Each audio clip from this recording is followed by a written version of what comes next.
Lewis has no competitors, Damon Runyon wrote of his favorite comedian and gin rummy companion. And if Runyon knew how to break up his kings, Joe cracked, he wouldn't have to write for a living. Good evening, everyone. This is Stone Gas Man live from New York City. And tonight we are going to be doing an audio commentary for the 1957 film The Joker is Wild, based on the book by Art Cohn, which was released in 1955, and the movie followed 2 years later. And the movie stars Frank Sinatra as Joe E. Lewis, who he was very good friends with, as well as Mitzi Gaynor and Jeanne Crain, as well as a number of other familiar faces. But as you can see by the thickness of this book, it took a while to get through.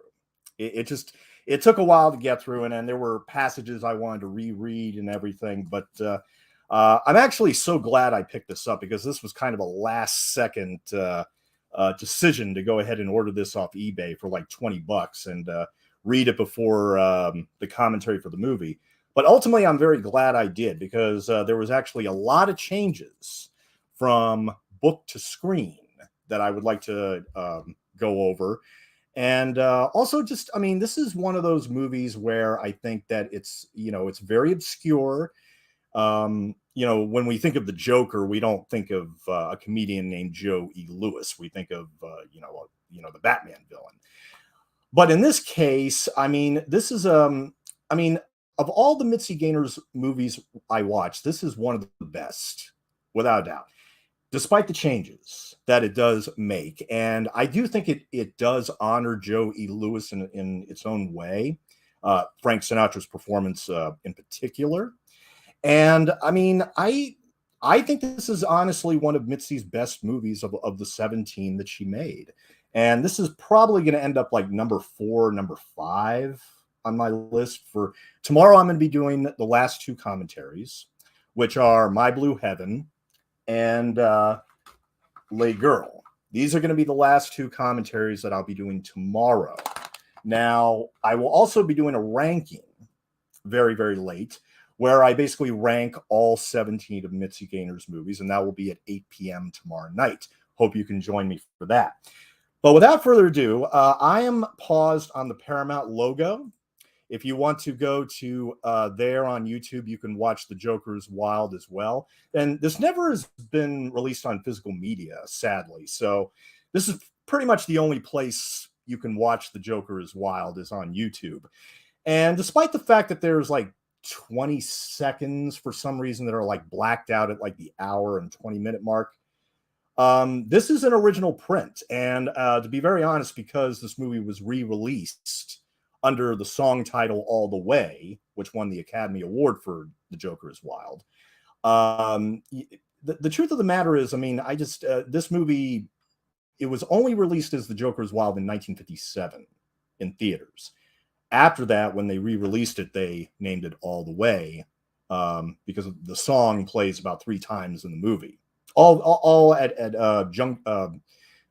perfectly placed junction points as well. So, but anyway, so I am paused on the Paramount logo. Let's go ahead and get started. So on the count of 3, 2, 1, and play. A Paramount release, yes, in VistaVision. And I'll be perfectly honest, I've already talked about VistaVision to death on the other 2 commentaries for Paramount films that Mitzi Gaynor did at the time, which include The Birds and the Bees, a remake of Lady Eve, and Anything Goes, which is a remake of the 1936 film.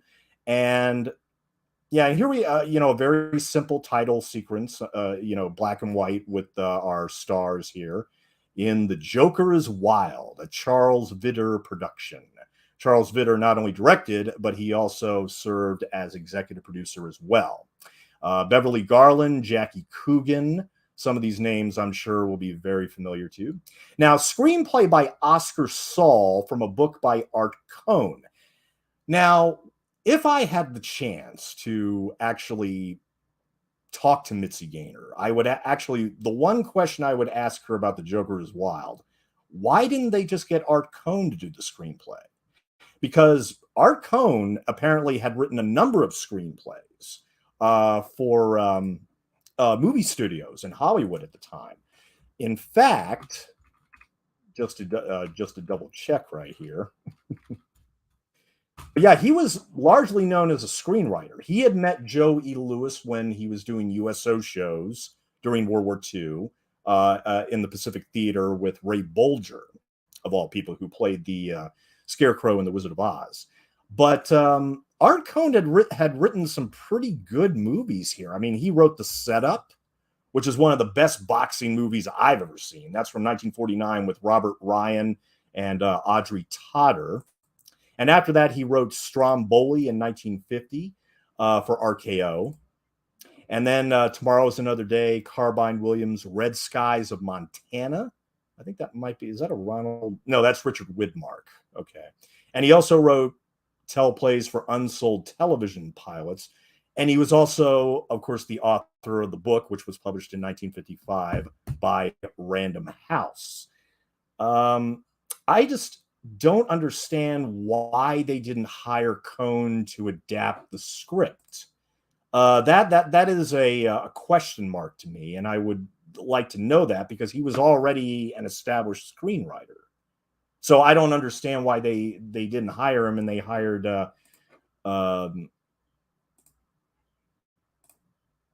Oscar Saul instead. Now, now here we have Frank Sinatra singing.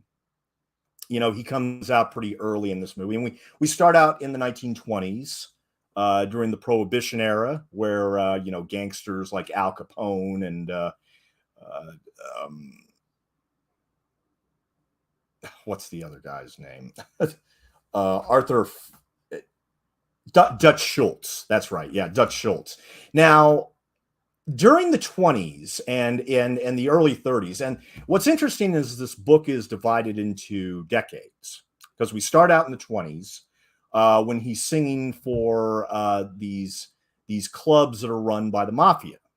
You know, I mean, like I said, this is during Prohibition, during the Volstead Act, when alcohol became illegal, and of course, people had to go to speakeasies if they wanted to drink. And believe me, people were thirsty back then. They were definitely thirsty for alcohol. And of course, one of the themes of this movie is, of course, alcohol abuse. And see there, you like, they go like, oh, oh, that's coffee or it's tea, but it has a little kick to it. Yeah. So, you know, here's Frank singing, you know, Old Blue Eyes. You know, it's amazing that the first movie I think I saw Frank Sinatra in was Anchors Aweigh with Gene Kelly. I think I saw that when I was like 4 or 5 years old. And yeah, I mean, and later I watched like Manchurian Candidate and Man with the Golden Arm and other films that Sinatra did, and you know, realized he was quite the talented guy. Needless to say, I mean, he you know, he's considered one of the great entertainers of the 20th century, and I'm more than willing to submit to that, even though I never really got into him when I was younger.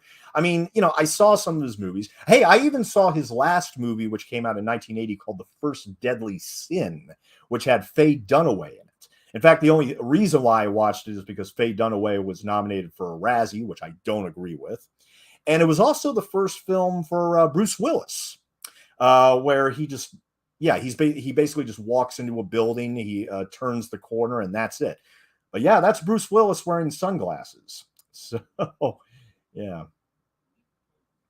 And of course, here's, you know, Joey Lewis, of course, was, you know, he was kind of not necessarily a playboy. I mean, he had a lot of girls. I mean, there were girls that went to his dressing room and you know, seduced him, give him alcohol, that kind of thing. So he was, I mean, he had his fair share of relationships.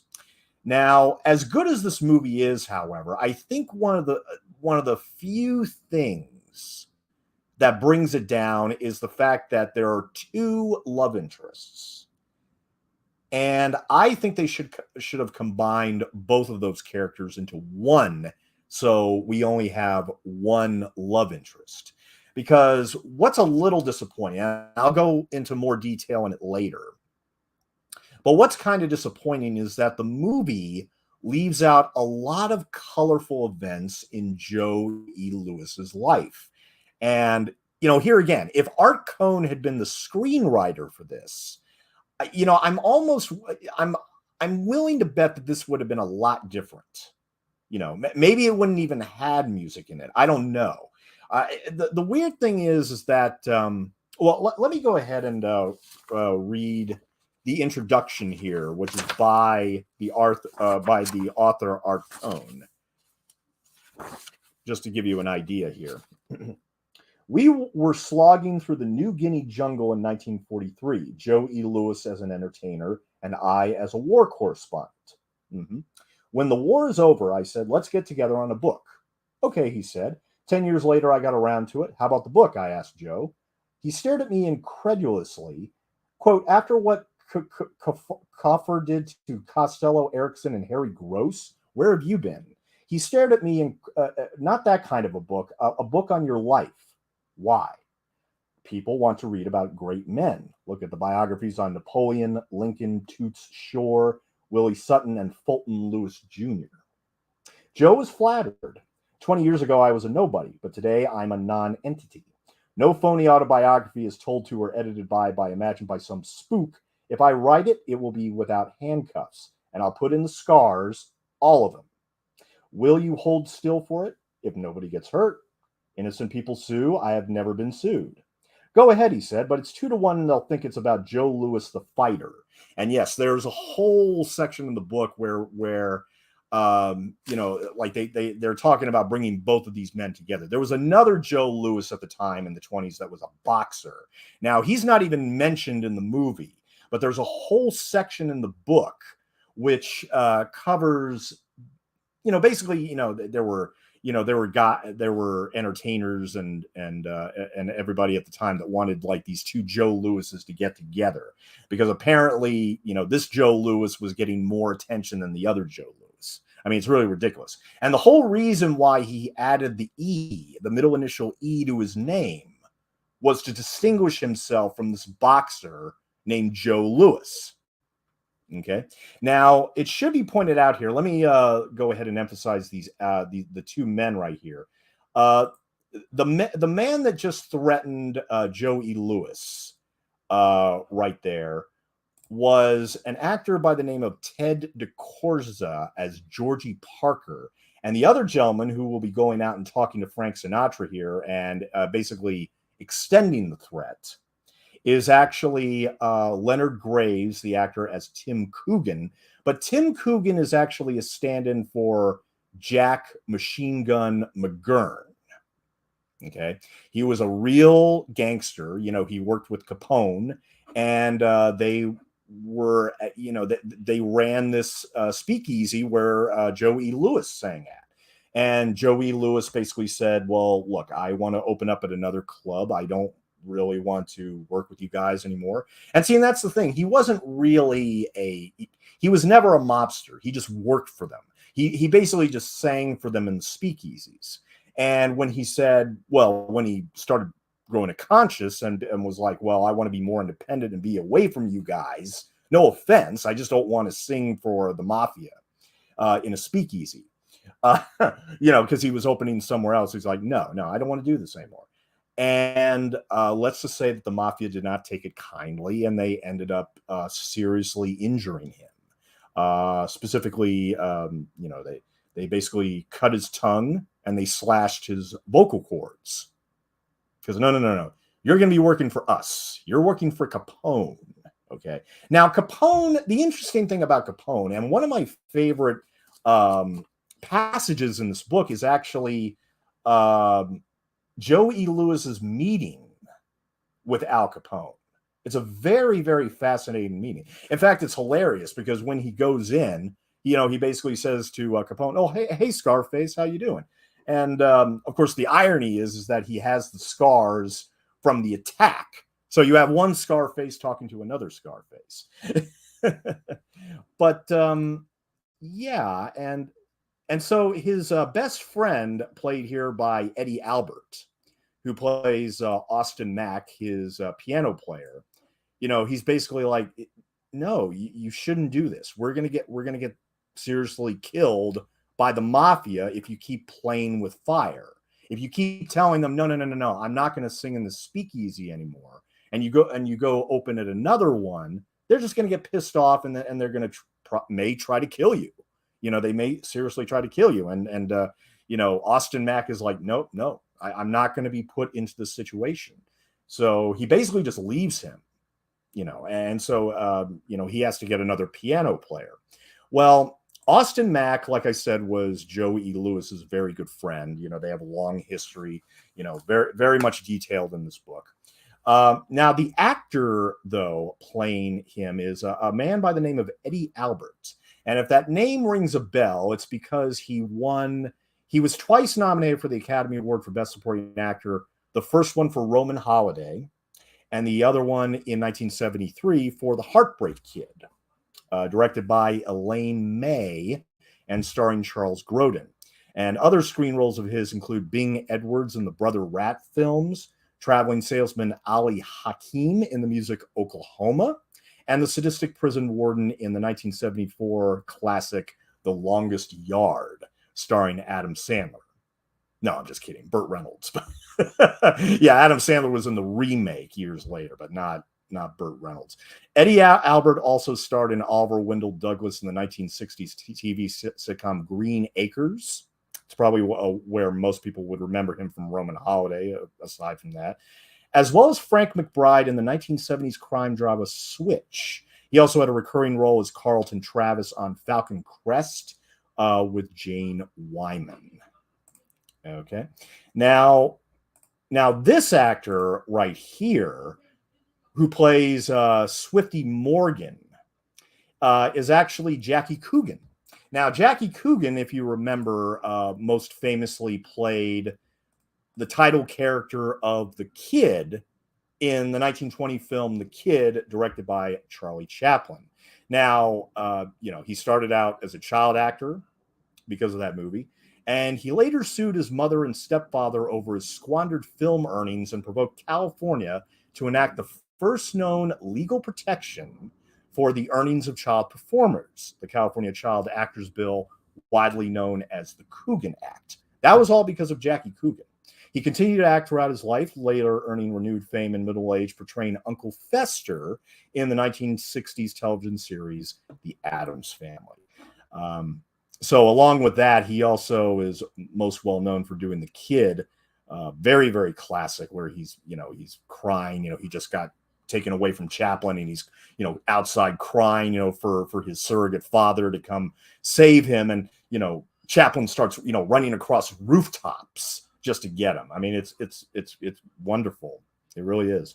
He also appeared with his then wife Betty Grable in College Swing, a 1938 musical comedy starring George Burns and Gracie Allen. So he was married to Betty Grable, who starred in Mitzi Gaynor's first film, My Blue Heaven, right there. He enlisted in the U.S. Army in March of 1941 after the attack on Pearl Harbor that December. And of course, there is a scene later where the Pearl Harbor attack is actually going to be announced at one of the nightclubs that Joe E. Lewis is singing at. He requested a transfer to Army Air Forces as a glider pilot because of the civilian flying experience. Graduating the Advanced Gilder School with a Gilder Applied Aeronautical rating in the rank of flight officer, he volunteered for hazardous duty with the 1st Air Commando Group. In December of 1943, the unit was sent to India. He flew British troops, the Chindlets, under General Ord Wingate on March 5th, 1944, landing them at night in a small jungle clearing 100 miles behind Japanese lines in the Burma campaign. So when Jackie Coogan served in World War II, Joe E. Lewis was also over there with the entertaining the troops in the Pacific Theater. And he was his companion was actually Ray Bolger, although in this film they just grab one of his friends that he talks about in his book, and they basically go there to do all these shows. From 52 to 53, Jackie Coogan played Stoney Crockett on Cowboy G-Men. And in 1960 to 61, he guest starred in the episode The Damaged Dolls of the crime drama The Brothers Brannigan. And he had a regular role in McKeever and the Colonel, and he appeared 4 times on the Perry Mason series. And he was also married 4 times. He died in March of 1984 at the age of 69. Now, speaking of deaths, because I wasn't expecting Art Cohn, the author of this book, to die only a year after the movie. Actually, no, let me scratch that. Art Cohn passed away approximately, he passed away in March of 1958. He was 48 years old. So he passed literally 6 months after the Joker's Wild movie came out. So I don't know. Maybe he was just too ill. I don't know exactly why. But the screenwriter they hired is a man by the name of Oscar Soule. And wait a minute. Art Cohn, what did he get? Oh, Cohn died in 1958 in a plane crash. The same plane crash that killed Broadway theater and Hollywood film producer Mike Todd, pilot Bill Vernier, and co-pilot Tom Barkley. The twin-engine, 12-passenger Lockheed Lodestar crashed into bad weather in the Zuni Mountains near Grants, New Mexico. Ironically, Todd had named the plane the Lucky Liz after his wife, Elizabeth Taylor. And Cohn, a resident of Beverly Hills, was survived by his wife and 2 sons. Okay, yeah, Elizabeth. He was not married to Elizabeth Taylor. It just says, yeah. I don't know why they put it that way, because that's really confusing. But no, he was not married to Elizabeth Taylor. Now, Oscar Soule, who they actually hired to adapt the book, wrote screenplays for numerous films from the 40s to the 1980s, among others, Once Upon a Time, The Dark Past, The Lady Gambles, The Secret of Convict Lake. And he also adapted Streetcar Named Desire, the very famous 1951 film with Vivian Leigh and Marlon Brando. He also adapted he also wrote Thunder on the Hill, Affair in Trinidad, Let's Do It Again, The Naked Maha, The Silencers, The Strange Affair, Los Amigos, and he also adapted the 1984 version of Streetcar Named Desire, which had Anne Margaret and Treat Williams, Beverly D'Angelo, and Randy Quaid. And that was released to television in 1984. Mm-hmm. So he actually adapted the play twice. Wow. Mm-hmm.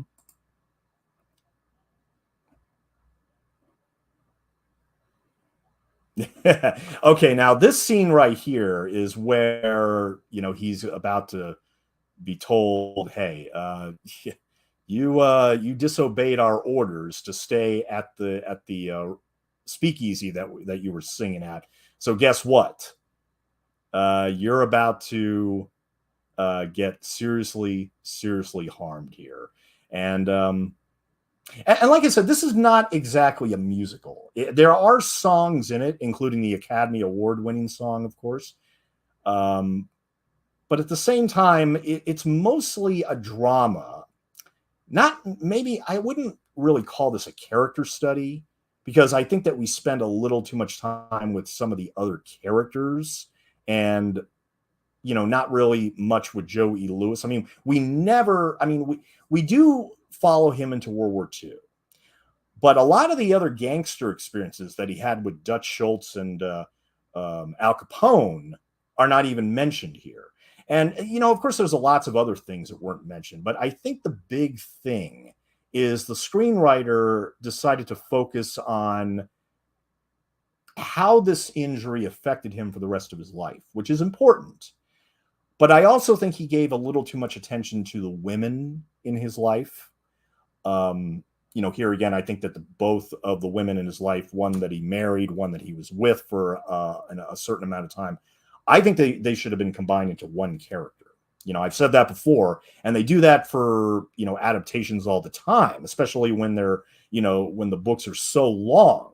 I mean, you have to combine some of these characters and make composites. Otherwise, everything is just going to be too long, and, it's just, yeah, I mean, and this movie is, it's 2 hours and 6 minutes. And I got to say that it's actually goes by at a really good clip. I mean, for 2 hours and 6 minutes, it actually goes by really, really well. And like I said, Frank Sinatra's performance is just it's a amazing to watch. He is the reason to see this movie. Because even though I saw this movie because of Mitzi Gaynor, she doesn't show up until the second half. But so here are our gangsters, including Tim Coogan as Jack Machine Gun McGurn, coming in to hurt our protagonist. And actually, I'm just going to go ahead and read the section in the book where he does get attacked real quick.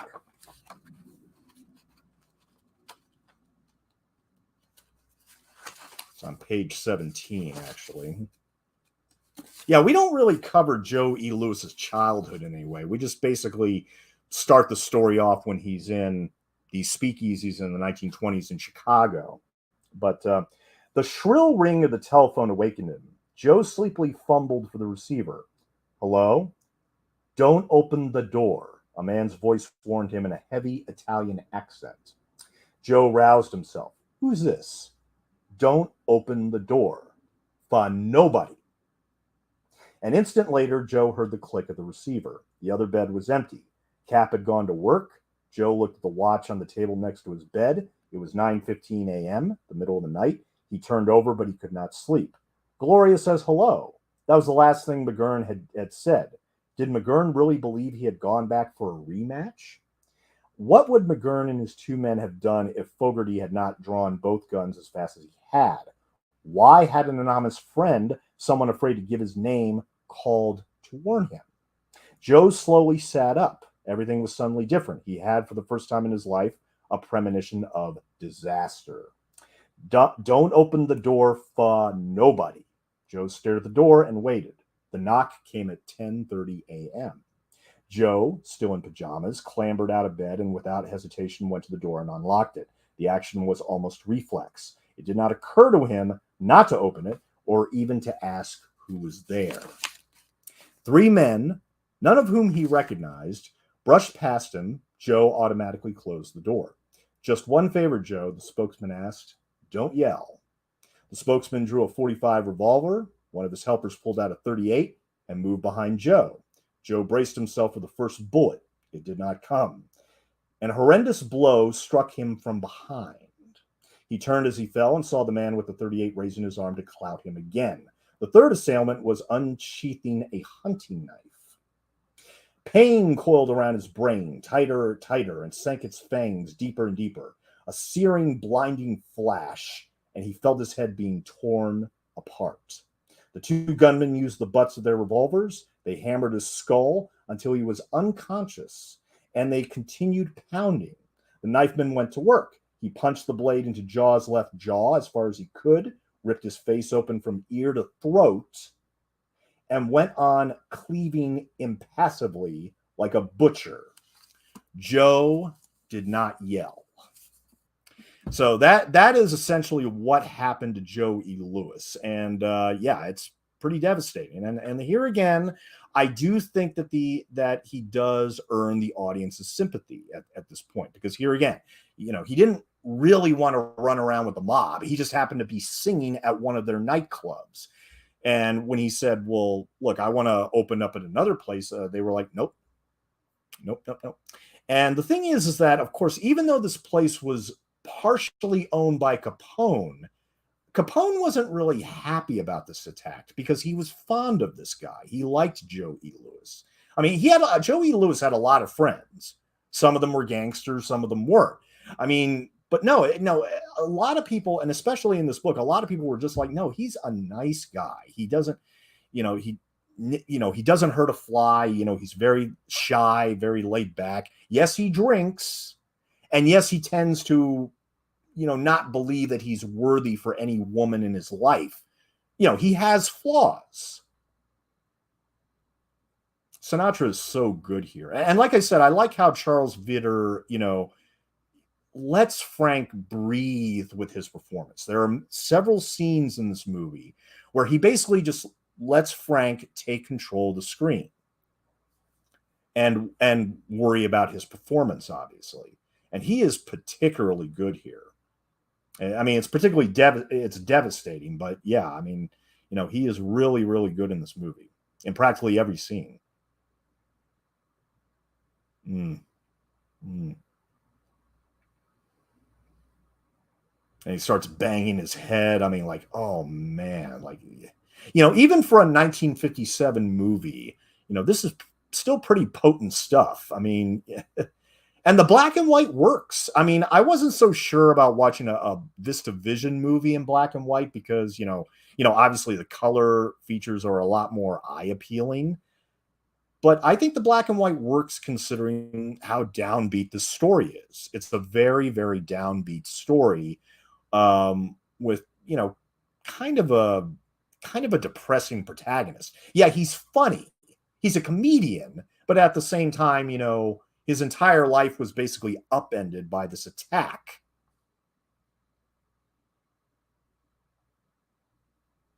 Mm. Mm-mm. So let's talk about the director Charles Vidor here. Born in 1900, and he died only 2 years after the movie came out. So not only did the author of the book die only 6 months after the movie, but the director of the movie also passed away in 1959, only 2 years after The Joker's Wild came out. He was born in Hungary, and he served in the Austro-Hungarian army during World War I. He first came to prominence during the final years of the silent film era, working with Alex Korda, among others. Contrary to common belief, he is not related to fellow director King Vidor. In 1922, Vidor immigrated to the U.S. He worked as a basso for the English Grand Opera Company, and he was a chorus boy in Love Song and worked on Hudson Bay as a longshoreman. Vidor went to Hollywood, where he worked as Korda's assistant. He attracted acclaim for a low-budget short he made in his spare time with his own money called The Bridge in 1929. This led to a contract at Universal to work in the editorial department. He did some uncredited directing on The Mask of Fu Manchu in 1932 with Myrna Loy, which I've seen before. And I actually even did a commentary on that a couple of years ago. His first credited feature as director was Sensation Hunters for Monogram. Vidor followed it with Double Door at Paramount.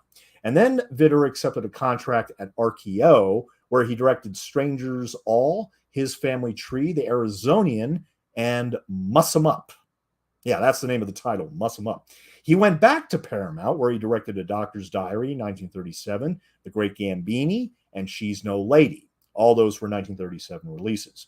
He signed on with Columbia, where he directed Romance of the Redwoods in 1939, Blind Alley, and Those High Gray Walls, also from 1939. Quote, I enjoyed those little pictures, he said later. Frank Capra got Vidor in to do some second unit work on Mr. Smith Goes to Washington, which was running behind schedule. Vidor directed the scenes in Smith's hometown. Quote, I had more money to spend than I was ever given to make a feature picture, unquote. Vidor was loaned out to Edward Small to direct My Son in 1940. Back at Columbia, he began to be assigned to more prestigious films like The Lady in Question, and he took over from James Whale on They Dare Not Love and Ladies in Retirement. Vidor was loaned to Paramount to direct New York Town and RKO for The Tuttles of Tahiti. Back at Columbia, Vidor directed the studio's first Technicolor movie, The Desperados, in 1943, and he followed it with the Rita Hayworth, Gene Kelly musical Covergirl, which I actually just saw for the first time about a couple months ago. It was really good. Really good. I really liked that one. Victor did Together Again, then made a biopic of Chopin, A Song to Remember, which was another big hit, and it made a star out of Cornel Wilde. After Over 21 with Irene Dunne, Vidor directed another classic with Gilda. Oh yes, the very famous Gilda, starring Rita Hayworth and Glenn Ford. Now, for those of you who have never seen Gilda, in The Shawshank Redemption, that's the movie that Tim Robbins and Morgan Freeman watches. And when Tim Robbins sees Gilda, he basically says to Morgan Freeman, could you get me Rita Hayworth? And he's like, well, yeah, I can get her. Yeah, no problem. Yeah, a poster, but I can't bring her to the prison. Yeah. Okay. In 1946, Vidor sued Columbia, seeking to be released from his contract and $78K in damages. The case went to trial, where Vidor argued that he had been treated badly by Cohn, who ran Columbia. He admitted the swearing, but said this was a way of expressing himself. He also said that Cohn would not loan him $25K to buy a new house, and that Cohn made him cry twice by yelling at him. The judge ruled against Vidor, ordering him back to work.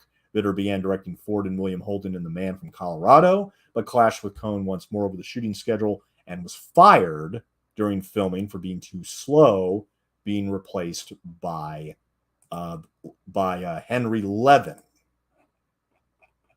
And if Henry Levin rings a bell, he's the one that directed Three Young Texans with Mitzi Gaynor a bit later. In the matter settled, and Vidor was reunited with Hayworth and Ford for the expense of The Loves of Carmen. And in 1948, Vidor was assigned the musical. He purchased the rights to Sirocco, a French Foreign Legion tale based on the novel Coup de Grace he wanted to make with Rita Hayworth and Humphrey Bogart. He was also preparing to do the film version of Born Yesterday, did a few days uncredited work on Undercover Man.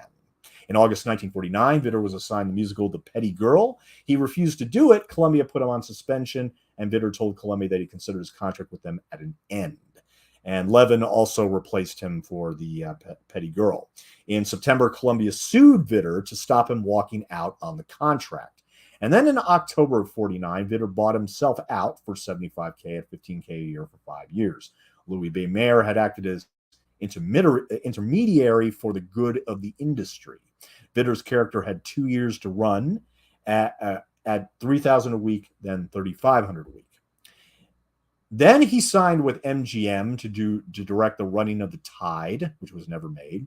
He was one of several directors on MGM's It's a Big Country in 1951. And then he went to Paramount with a project he had developed himself called Thunder in the East, starring Alan Ladd, which came out in 1952.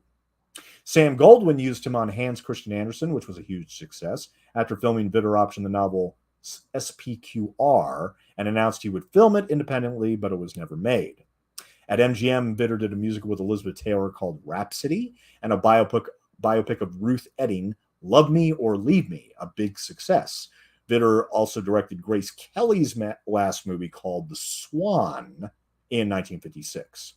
And also that same year, he announced formed his own company, Aurora, to make The Life of Nijinsky. Now, he went into partnership with Frank Sinatra and Joey Lewis to make a biopic of the latter.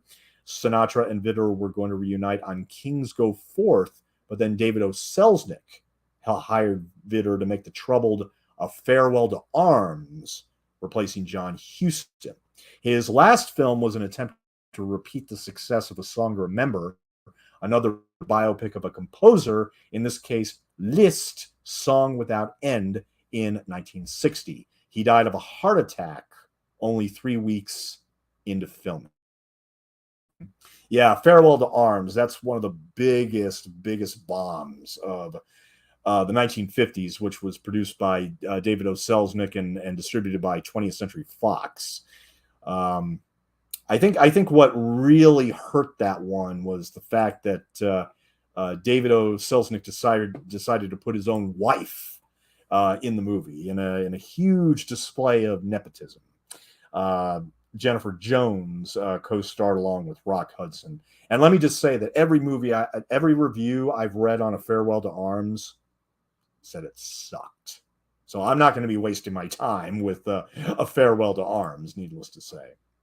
But looking over Charles Vidor's filmography, what are the ones that stand out? That's a good question.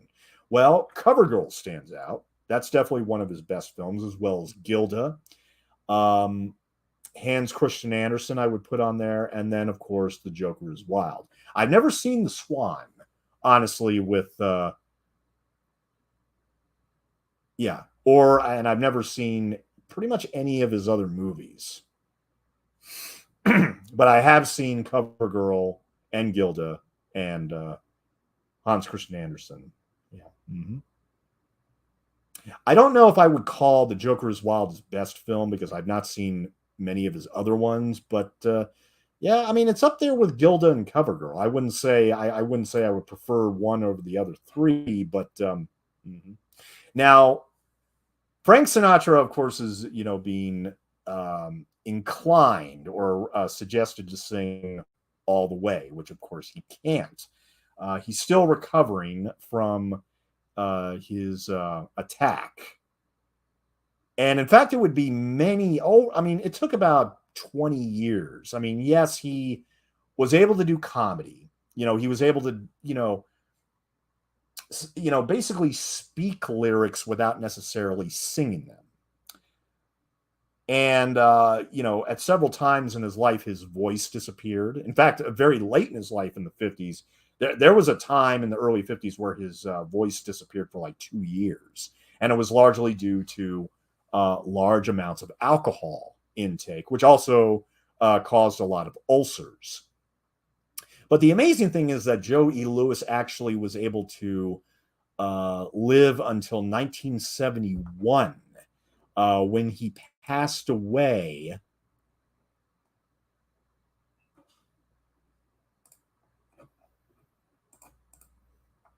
Yeah, he passed away on June 4th, 1971, at the age of 69.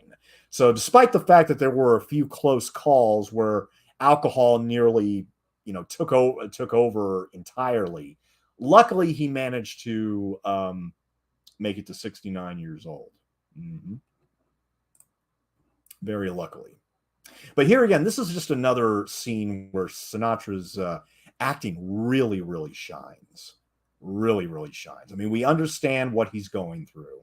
I mean, the audience in the nightclub doesn't know exactly what the hell is going on, but he unfortunately there's only so much that he can do, and so he just starts telling jokes, and so he becomes a sensational comic as a result.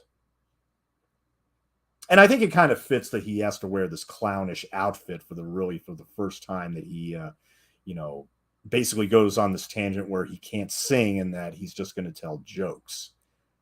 And the audience starts to warm up to him.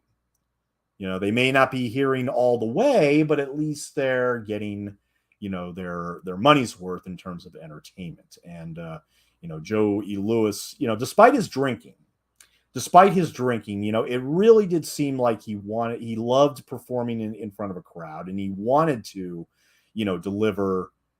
Now, we just saw Jeanne Crain there. That's the first time that Jeanne Crain appears in the movie. And of course, Jeanne Crain had been in a 1951 movie from 20th Century Fox called Take Care of My Little Girl, which was eventually adapted into a film with based on a book about it. It was basically a satire on sororities. This girl, she went to this college for the sole purpose that her mother had gone to that same college and was part of this sorority. So she went there only because she wanted to be part of the sorority that her mother was a part of. And Jeanne Crain had already done several hit films for Fox, most notably A Letter to Three Wives in 1949, which is one of the absolute best films of that period. That was produced by Saul C. Siegel and written and directed by Joseph L. Mankiewicz, based on the 1945 novel that was published in Hearst International Cosmopolitan by John Klempner. Mm-hmm. But Jeanne Crain had also been in 1945 was when she really exploded with State Fair, the Rodgers and Hammerstein musical, and Leave Her to Heaven. Now, she was not the star of Leave Her to Heaven. That was Gene Tierney. But at the same time, that movie is particularly remembered for its color cinematography, which won an Academy Award, and for Gene Tierney's chilling performance. I mean, she is Yeah, she's a silent monster in that. I mean, just just seeing her in the boat with the sunglasses and just seeing the kid, letting the kid drown like that, like how horrible can you be? And this is a movie from 1945. That was some strong stuff for that time. And that was also the same year that the Lost Weekend came out, which was really the first movie that looked at alcohol abuse. When before that was also a very taboo subject that was kind of off limits. I mean, Hollywood had their own prohibition with the production code. In 1950, she had been in Cheaper by the Dozen. And you got to remember, by the time she played a college girl in Take Care of My Little Girl, she already had like 3 or 4 kids. She was married and already had, children and everything. And then later on, she would also star in other films like Vicky, Gentlemen Marry Brunettes, and Joker is Wild was actually Jeanne Crain's last film that she made in the 50s. It was the last film she made in the 50s to have her in it. And later on, she did a few more 60s films like Pontius Pilate, Hot Rods to Hell, The Night God Screamed, and finally, her very last movie was a thriller called Skyjacked with Charlton Heston and James Brolin, where she got fourth billing on that. And I gotta say, even though I loved Jeanne Crain in Take Care of My Little Girl, and I've also seen her in other movies as well, where she is great. I like her introduction here, but my whole thing is that here again, I think they should have combined both of the women, the primary women in Joe E. Lewis's life, one of whom was Letty Page, played by Jeanne Crain. And then later we're going to meet Martha Stewart, not that Martha Stewart. When I first read the book and they first mentioned Martha Stewart, I was like, that can't be the same Martha Stewart. But then he said that he loved her cooking. And I was like, oh my God, is it that it really is the real life Martha Stewart? And of course, after I double checked, of course, no.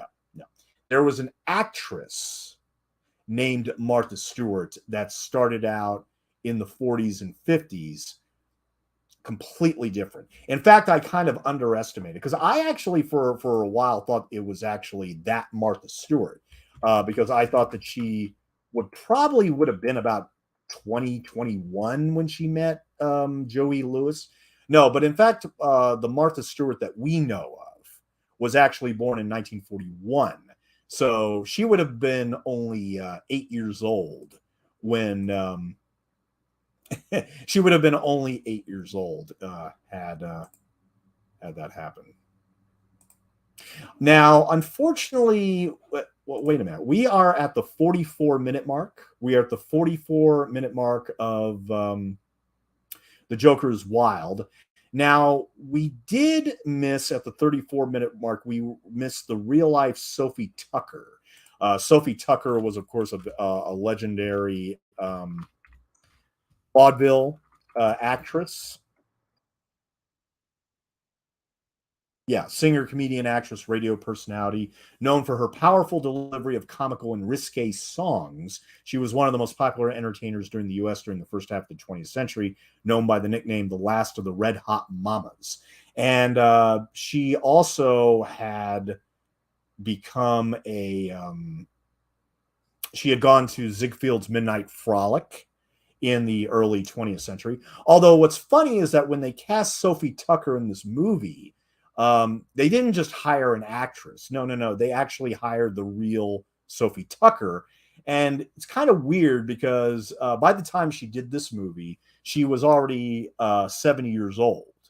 Now, that may not register because of the black and white photography, but yeah, in this movie, she was supposed to be like 20, and yet she was 70. But it's like, why not get the real Sophie Tucker to play? Okay, fine.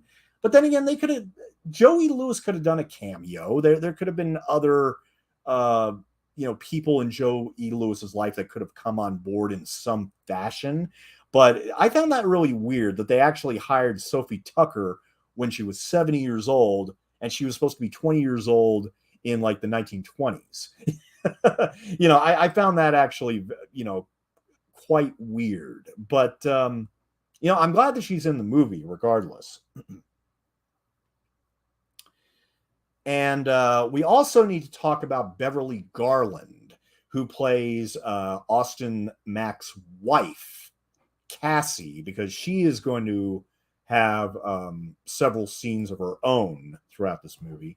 She was born in 1926, passed away in 2008 at the age of 82. Her work in feature films primarily consisted of small parts in a few major productions or leads in low-budget action or science fiction movies. On television, however, she had a prominent recurring roles on several popular series, including My Three Sons, The Scarecrow and Mrs. King, Seventh Heaven, and she also starred in the TV series Decoy in 1957 to 58, which ran for 39 episodes. Now, as far as movies, however, her first film was actually DOA, Dead on Arrival, 1949. Very classic, famous film noir. She was also in The Lone Ranger. She did one episode of The Lone Ranger in 1950. Strictly Dishonorable, The Neanderthal Man, Problem Girls, Killer Leopard, and she did, there's a lot of TV stuff here, but I'm trying to look at see if there's any other big movies aside from The Joker is Wild. Well, she did a movie for Roger Corman called Naked Paradise with Richard Denning. She also had several episodes of Rawhide. She was on The Twilight Zone and The Four of Us Are Dying.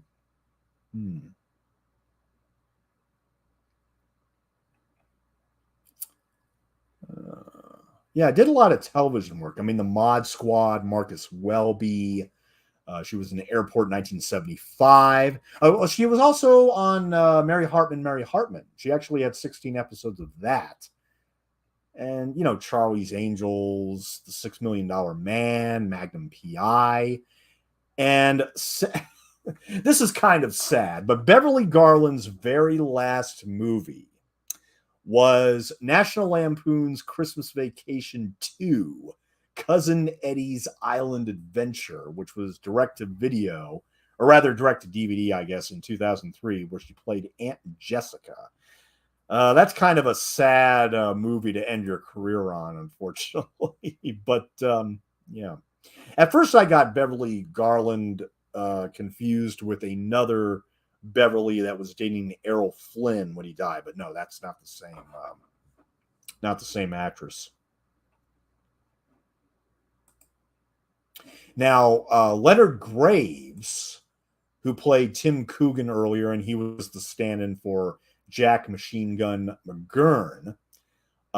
He was also in Three Brave Men, The Brothers Karamazov, The Buccaneer, Pork Chop Hill, The Story of Ruth, and he also had guest roles in TV series including Navy Log and The Big Picture.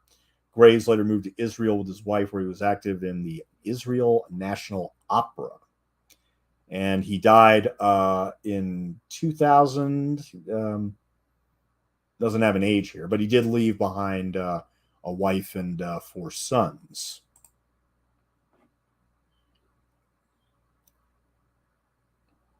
Now, it's funny when Sinatra and when Sinatra and Jeanne Crain first meet, Bing Crosby is supposed to be singing behind a curtain, and we only see his silhouette. Now, that was not Bing Crosby, obviously, although that was certainly his voice. And, of course, Mitzi Gaynor had just worked with Bing Crosby in Anything Goes for Paramount the year before. So that was actually very interesting, although it was Jeanne Crain that comes out, not Mitzi Gaynor, which would have made it even more interesting. But so yeah, we in the book as well as in the movie, we spend a lot of time at the track. We spend time at the track. We the nightclubs and everything. And in almost every scene, Frank Sinatra as Joe E. Lewis is drinking his heart out. Like he said in the book, he loves rye. He loves drinking. He loves just having a glass of alcohol in his hand. And I would suspect that after Prohibition ended, that of course his drinking significantly increased at that point. Now, there were moments where he was not drinking, or on the wagon, as they would say at the time. There were times when he was sober, but it really wasn't until after Martha Stewart, his wife, played by Mitzi Gaynor, who appears later in the movie, after she leaves, he just continues to drink and continues to gamble. And that was the thing when they were married, is that he spent all his time drinking and gambling, and he never really spent time with his wife, who obviously wanted to be with him, but he was so, he loved the simple pleasure of having a glass of rye in his hand. Obviously this is his primary character flaw, but also that he's, Joey Lewis was very, very shy. He said that he doesn't understand for the life of him why this very rich, very beautiful socialite, played by Jeanne Crain, would be interested in him. He didn't understand that. And of course he wasn't near as famous as he was in the 50s as he was in the 30s at this particular moment in time. And he's ashamed because he has to go to a burlesque theater and everything. Now, I wanted to mention in this scene right here, the girl at the ticket counter. I looked throughout the entire supporting cast of this movie, and the truth of the matter is there were very few. I mean, hardly any of names that I recognized. But one name that I did recognize was an actress by the name of Billy Bird, and that is her right there, giving Jeanne Crain's on-screen father tickets, but of course informing them that, oh, Joe, he's not going to appear tonight. He decided to bail out at the last minute, and that just is something that Joe does.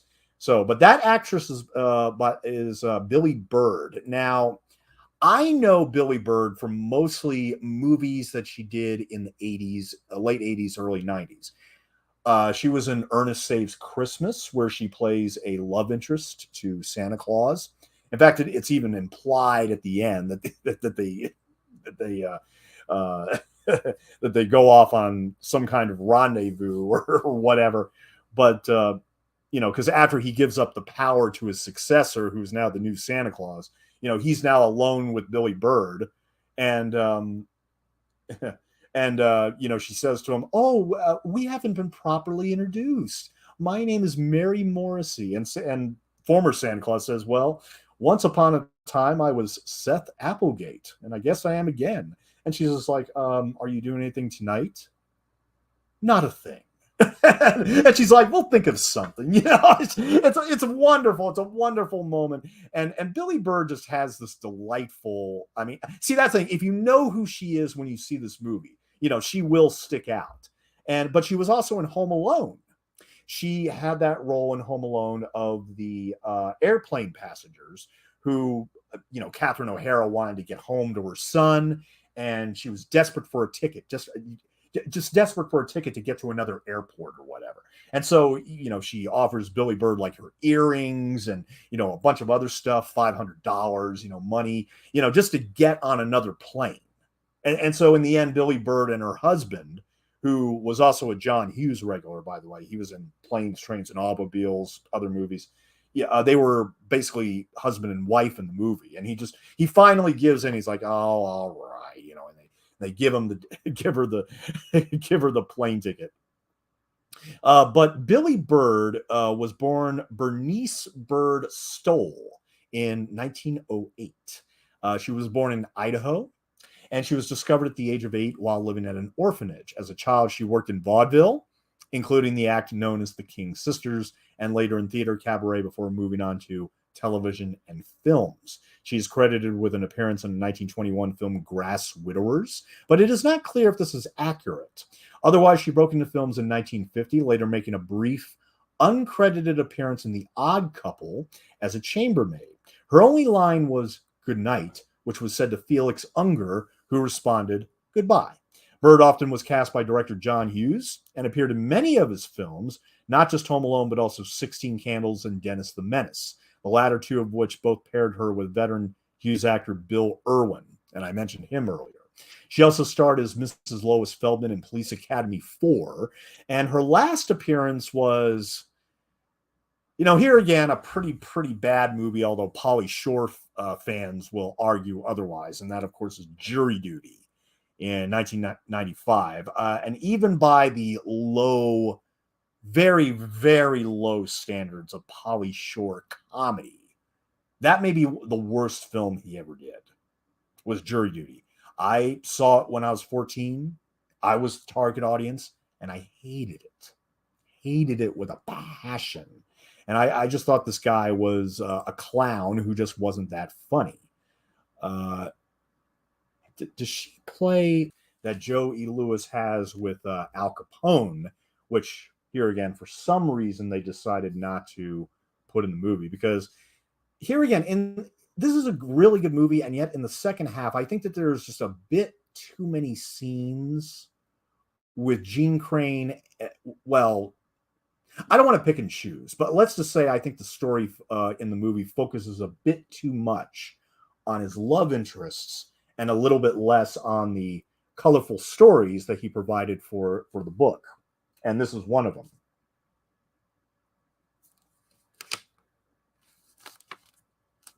Capone had been away. It was common knowledge he had ordered the St. Valentine's Day massacre, but at the moment Moran's gang was being lined against the wall on North Clark Street, Capone was seated in the office of the district attorney in Dade County, Florida. He had happened to drop in for a social chat. Notwithstanding, lest remnants of Moran's mob should make any impulsive reprisals, Capone had himself arrested in Philadelphia for carrying a concealed weapon. While he was serving his term, his ambassadors signed peace treaties and consolidated the empire. Al was patient. He was only 32. Joe was escorted to Capone's headquarters, which occupied the 6th, 7th, and 8th floors of the Lexington Hotel. Capone had not seen Joe since the slashing of his throat. The scar that bisected Joe's left jaw fascinated him. He fingered his own knife wound that had given him his nickname and smiled. "Hiya, Scarface," he greeted Joe. "Hello, Al. How are things?" "Okay." Capone's flabby jaw hardened. "You're a stinking liar." You're through at the Ziegfeld Midnight Frolics. You can't get a job on the north side or the south side. Joe shrugged. "Why the hell didn't you come to me when you had your trouble?" He pointed to Joe's scar. "I'd have straightened things out." Capone opened a desk drawer, took out a bulky envelope, and handed it to Lewis. Joe lifted the open flap. Inside was a sheaf of $1,000 bills. "What's the gag?" "I told you it would be waiting for you, and Capone always keeps his word. 50 big ones, and if that ain't enough, you can have more." Joe was bewildered. "I don't know what you're talking about." Capone was impatient. "Have you lost your memory? I told you I'd back you. Any joint in the loop you want. Remember?" Joe remembered now. The night Capone blew into the Midnight Frogs and sweated Ralph Gillette into giving him his first raise. That was almost 4 years ago. He remembered Capone saying something about staking him to $50,000 if Gillette gave him any trouble, but he thought it was just a line to impress Gillette.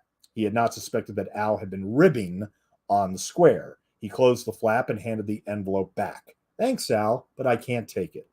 Capone was not accustomed to being refused anything. "The smell bother you? It all comes out of the same barrel, you know." "That isn't it." "Then what is it? You're washed up, pal. You're back on the levee with your ass coming out of your pants. You got to wind up bumming canned heat and a flop at the Salvation Army." "I'll take my chances," Joe said. I mean, here again, he just wanted to get away from these people. He just didn't want to associate himself with the criminal underworld anymore. He wanted to be on his own. "You took your chances with McGurn, and you came out a bad second." Capone pushed the envelope toward him. "You won't have to kiss anybody's keister for a job. You'll be your own boss. Take it, Joe." Joe hesitated. Time had run out for him. He was bankrupt. He had no voice, no money, no material, no confidence, no work, and no prospects. The customers can't understand you, Joe, the kindest of the club owners had explained to him regretfully. Maybe Capone was right. He had been right about everything else in Chicago. Maybe he would wind up flopping in Skid Row gospels. Things are different since the market crash, Capone went on. The country's heading for a depression, a bad one. I'm not afraid of a depression, Joe said. I went broke during the boom. That made Capone laugh. He stood up, the envelope in his hand. We'll put up the fanciest joint in the loop. He wrapped an arm around Joe's shoulders. We'll be partners, but I don't want a dime out of it. It's all yours. In 5 years you'll be worth $1 million, and I'll see it to it. Joe thought about it. $1 million? That was better than bumming canned heat, or was it? You can't miss with me as your partner. Capone and Lewis, partners. He remembered Cap Goldberg. And you said you were an entertainer, not a hoodlum. Who was right, Cap or Capone? Cap represented the official law, but was he right? This was anarchy. 1929, life at a time when the public considered a constitutional law illegal and refused to abide by it. Capone's law, the law of the lawless, was the actual law, the only law being enforced. Men lived by it and died by it. I can't change conditions, Capone had said.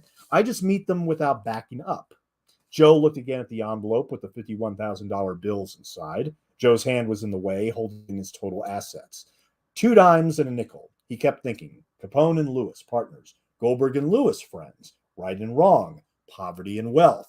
Expediency and no dice, he said firmly, pushing away Capone's hand and the envelope.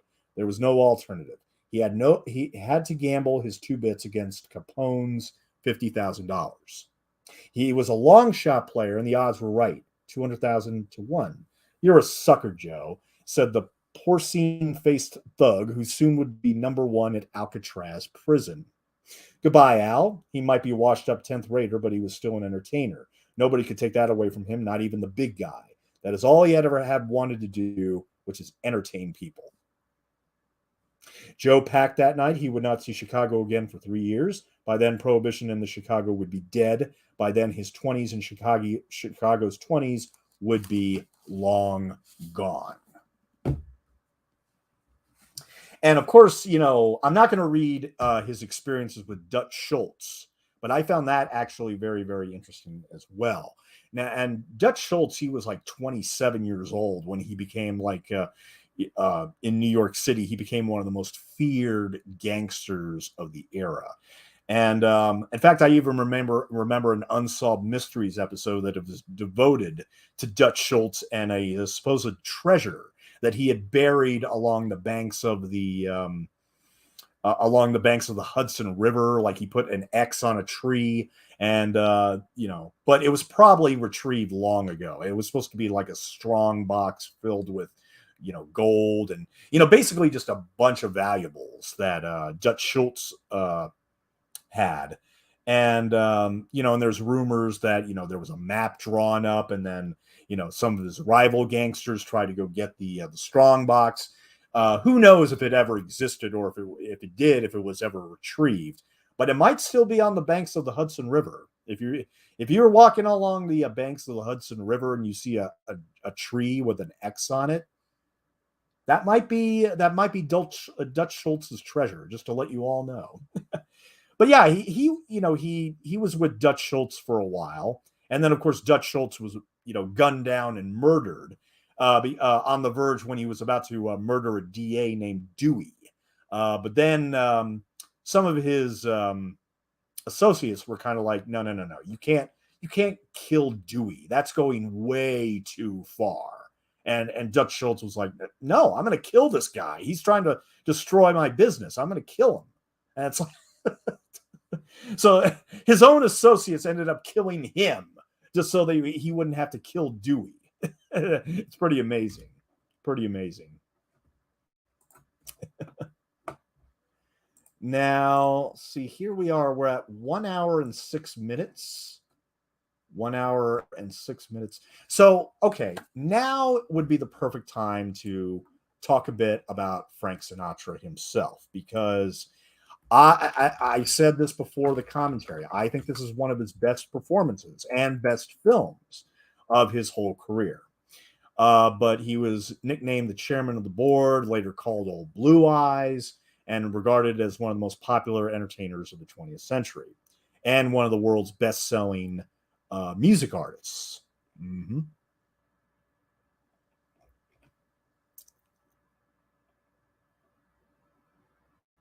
By May 1941, Frank Sinatra had topped the male singer polls in Billboard and Downbeat magazines.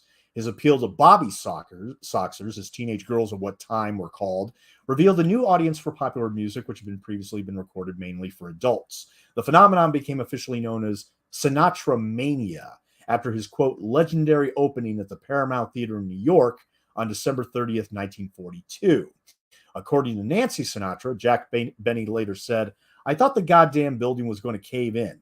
I never heard such commotion. All this for a fellow I'd never heard of. Sinatra performed for four weeks at the theater, his act following the Benny Goodman Orchestra, after which his contract was renewed for another 4 weeks by Bob Whiteman due to his popularity. He became known as Swoonatra, or the Voice, and his fans were called Sinatrix. They organized meetings and sent masses of letters of adoration, and within weeks of the show, some 1,000 Sinatra fan clubs have been reported all across the United States. Sinatra's publicist, George Evans, encouraged interviews and photographs with fans, and the man was responsible for depicting Sinatra as a vulnerable, shy Italian-American with a rough childhood who made good. When Sinatra returned to Paramount in October of 1944, only 250 persons left the first show, and 35,000 fans left outside caused a near riot known as the Columbus Day Riot outside the venue because they were not allowed in. Such was the Bobby Soxer devotion to Sinatra that they were known to write Sinatra's song titles on their clothing, bribe hotel maids for an opportunity to touch his bed, and steal clothing he was wearing, most commonly his bow tie. Sinatra signed with Columbia Records as a solo artist on June 1st, 1943, during the musicians' strike of 42 to 44. And he did not serve in the military during World War II. On December 11th, 1943, he was officially classified 4F by his draft board because of his perforated eardrum. However, Army files reported that Sinatra had actually been rejected because he was not acceptable material from a psychiatric viewpoint. His emotional instability was hidden to avoid, quote, undue unpleasantness for both the selectee and the induction service. Briefly, there were rumors reported by columnist Walter Winchell that Sinatra paid $40K to avoid military service, but the FBI found this to be without merit. Toward the end of the war, Sinatra entertained the troops during several successful overseas USO tours with comedian Phil Silvers. Yeah, Joey Lewis was doing the exact same thing at the time. During one trip to Rome, he met the Pope, who asked him if he was an operatic tenor. Sinatra worked frequently with the popular Andrews Sisters in radio in the 40s. Many USO shows were broadcast to troops via the Armed Forces radio service. In 1944, Sinatra released I Couldn't Sleep a Wink Last Night as a single and recorded his own version of Irving Berlin's White Christmas. The following year, he released I Dream of You More Than You Dream I Do, Saturday Night is the Loneliest Night of the Week, Dream, and Nancy with a Laughing Face as singles.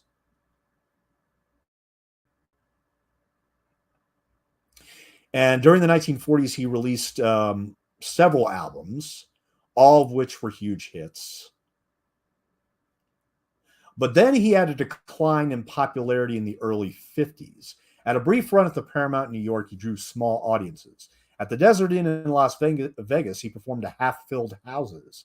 At a concert at Ches Paris in Chicago, only 150 people turned into a 1,200-seat venue.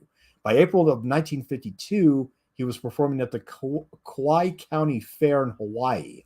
Sinatra's relationship with Columbia Records was disintegrating, with A&R executive Mitch Miller claiming he, quote, couldn't give away the singer's records. Though several notable recordings were made during this time period, such as If I Could Write a Book in January of 1952, which Granada sees as a turning point, focusing his later work with its sensitivity. His last studio recording for Columbia before he was dropped, Why Try to Change Me Now, was recorded in New York on September 17, 1952, with orchestra arranged and conducted by Percy Faith. Journalist Bert Boyar observed, Quote, Sinatra had had it. It was sad. From the top to the bottom in one horrible lesson. And I can understand why Sinatra and Lewis become very, very good friends, because in many instances where Lewis had, couldn't do the show, Sinatra had backed him up on several occasions and took over essentially. And of course, he had served in, the Pacific Theater during the USO tours and everything. So yeah, I can totally see why they were friends in real life, and they probably shared so many stories together that were kind of, either paralleled or mirrored themselves in many ways. So yeah, I can definitely see why they were good friends. And of course, Joey Lewis said after the movie came out, you had more fun playing me than I had when I actually lived it. So yeah, look, Joey Lewis gave the movie and Frank's performance full approval. No complaints whatsoever. The release of the film From Here to Eternity in August of 53 marked the beginning of a remarkable career revival. Tom Santo Petro notes that Sinatra began to bury himself in his work with an unparalleled frenetic schedule of recordings, movies, and concerts. In March of 53, Sinatra met with Capitol Records Vice President Alan Livingston and signed a 7-year recording contract. His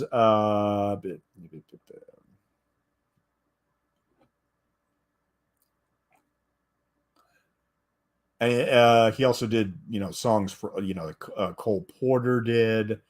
February of 1956 recording sessions inaugurated the studios of the Capitol Records building, complete with a 56-piece symphonic orchestra. According to Granada, his recordings of Night and Day and Oh, Look at Me Now and From This Moment On revealed, quote, powerful sexual overtones, stunningly achieved through the mounting tension and release of Sinatra's best teasing vocal lines. While his recording of Rivers Stay Away From My Door in April demonstrated his brilliance as a syncopational improviser. Riddle said that's her delight in singing The Lady is a Tramp, commenting that he, with a certain amount of salaciousness, making cue tricks with the lyrics. His penchant for conducting was displayed in 56 as Frank Sinatra conducts tone poems of color, an instrumental album that has been interpreted to be a catharsis to his failed relationship with Ava Gardner. Also that year, Sinatra sang at the Democratic National Convention and performed with the Dorsey Brothers for a week soon afterwards at the Paramount Theater. In 1957, the same year as The Joker is Wild, Sinatra released Close to You, A Swinging Affair, and Where Are You?, his first album in stereo with Gordon Jenkins. Granada considers Close to You to have been thematically his closest concept album to perfection during the golden era, and Nelson Riddle's finest work, which was extremely progressive by the standards of the day. It is structured like a 3-act play, each commencing with the songs With Every Breath I Take, Blame It on My Youth, and It Could Happen to You. On June 9th, 1957, he performed in a 62-minute concert conducted by Riddle at the Seattle Civic Auditorium, his first appearance in Seattle since 1945. The recording was first released as a bootleg in Sinatra 57 in concert in 1999 after his death. In 1958, Sinatra released the concept album Come Fly With Me with Billy May, designed as a musical world tour. It reached the top spot on the Billboard album chart in the second week and was nominated for the Grammy for Album of the Year. The title song, Come Fly With Me, written especially for him, would become one of the best-known standards. On May 29th, he recorded 7 songs in a single session, more than double the usual yield of a recording session, and an 8th, called Lush Life, was abandoned as Sinatra found it too technically demanding. In September, Sinatra released Frank Sinatra Sings for Only the Lonely, a stark collection of introspective saloon songs and blues-tinged ballads, which proved a huge commercial success, spending 120 weeks on Billboard's album chart and peaking at number 1. In 1959, Sinatra released Come Dance With Me, a highly accessible, critically acclaimed album, which stayed on Billboard's pop album chart for 140 weeks, peaking at number 2. It won the Grammy Award for Album of the Year, as well as Best Vocal Performance. He released No One Cares in the same year, a collection of brooding, lonely torch songs, which critic Stephen Thomas Erlewine thought was, quote, nearly as good as its predecessor, Where Are You, but lacked the, quote, lush arrangements and the grandiose melancholy of Only the Lonely. In the words of Kelly, by 1959, Sinatra was not simply the leader of the Rat Pack, but assumed the position of Il Padrone in Hollywood. He was asked by 20th Century Fox to be the master of ceremonies at a luncheon attended by Soviet Premier Nikita Khrushchev on September 19th, 1959. Nice and Easy, a collection of ballads, topped the Billboard chart in October of 1960 and remained in the charts for 86 weeks, winning critical plaudits. Yeah, Sinatra's phenomenal success in 1965, coinciding with his 50th birthday, prompted Billboard to proclaim that he may have reached the peak of his eminence. In June of 65, Sinatra, Sammy Davis Jr., and Dean Martin played live in St. Louis to benefit Dismas House, a prisoner rehabilitation and training center with nationwide programs that in particular helped serve Black Americans. The Rat Pack concert, called the Frank Sinatra Spectacular, was broadcast live via satellite to numerous movie theaters across America. The album September of My Years, also released in September of 65, went on to win the Grammy Award for Best Album of the Year. And he later retired in the 1970s and passed away, I believe, in the year 1998, if I'm not mistaken. Yep, he passed away on May 14th, 1998 at the age of 82. And he was married to Ava Gardner and Mia Farrow, both at different points in his life. Wow. Yeah, I mean, and there's so much more we can talk about with Frank Sinatra. But look, I mean, the guy, I'll just close with what his daughter Nancy said. Actually, no, forget that. I'm not going to read that. No, that's something about his early childhood. Forget that. But yeah. One of the most famous, popular entertainers of the 20th century, hands down. Very, very long, very much a rewarding career, despite a few slumps in the 1950s. But then again, Joey Lewis had his fair share of slumps as well. We are now at the 1 hour, 6 minute mark and 30 seconds. 1 hour, 6 minutes and 30 seconds. So we are now halfway done with The Joker as well. Now, like I said, this is a 2 hour and 6 minute movie.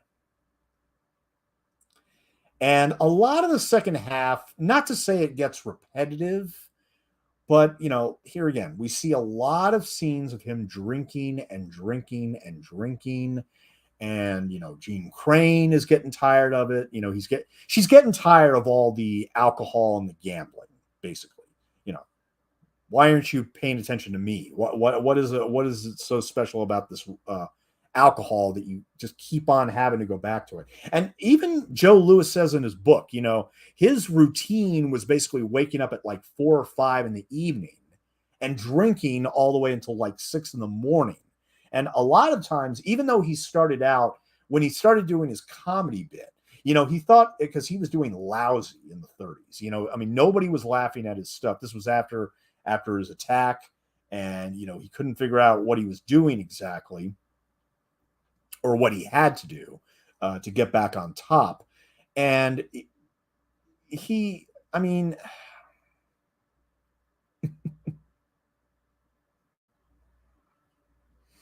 Yeah, look at Jeanne Crain right here. But I'm sorry, I lost my train of thought there because I was remembering something from the book.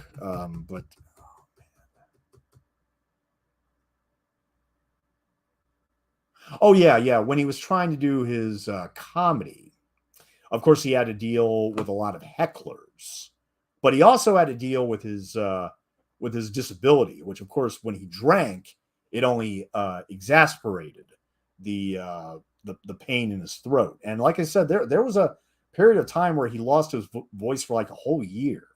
Like after 20 years, like it finally caught up with him that despite the fact that he made, a quasi recovery. I mean, he never fully managed to get his singing voice back, although he was able to tell jokes. And when he started getting more comfortable with the jokes, and especially with the barbs, with Hollywood and everything, but then again, there are certain audiences that just laughed at nothing that he was saying. One moment, which was particularly scary, which was when he was doing the USO tours during the Pacific Theater in World War II, and he had actually went to New Guinea, and he actually performed for this audience of 40, Army or Navy personnel, and they weren't laughing at anything he was saying. He thought he was failing miserably with this platoon. But then when he was about to walk off and say, "Okay, I'm sorry, I'm not very funny tonight. I'll just make my exit." And one of them went up to him and said, "No, you're the funniest thing that we've ever seen in years. The only reason why we're not laughing is because we're all suffering from mumps right now." Oh, okay. Yep.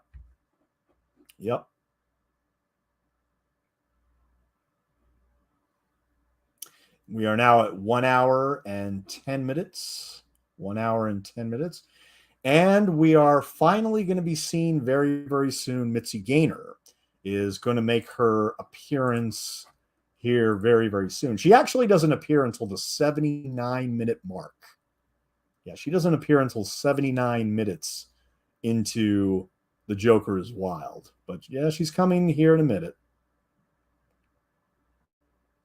Yeah, the first time I watched this, I was wondering, okay, is she ever going to show up? I mean, it's already an hour in, and then we still have no Mitzi Gaynor.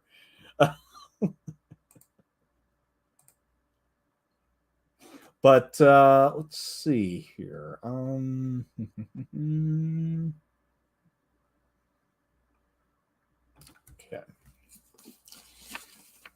Let's see. Now, a surprising thing I found out in this book was one person they mentioned numerous times was George Jessel. And George Jessel, if you've listened to my other commentaries, he actually produced Golden Girl and The I Don't Care Girl with Mitzi Gaynor, and they were both directed by the same man.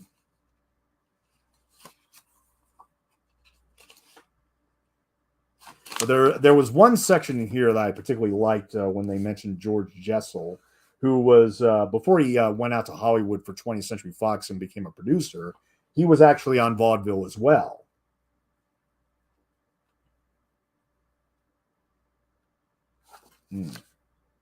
Yeah. George Jessel had stated unequivocally in his book, So Help Me, Joe E. is the only comedian with originality to come up within the last 10 years. Jessel had learned firsthand. One night during World War II, they appeared on the same TV show at St. Albans Navy Base Hospital on Long Island. The sailors were slow to warm up. Each time the master of ceremonies at Captain Walker rose to introduce a performer, the men froze. At last, Joe came on. The men gave him a polite hand, a little more than they had Captain Walker. "I'm happy to be here," he began, "and I'm especially glad to see Captain Walker." An undertone of resentment was heard.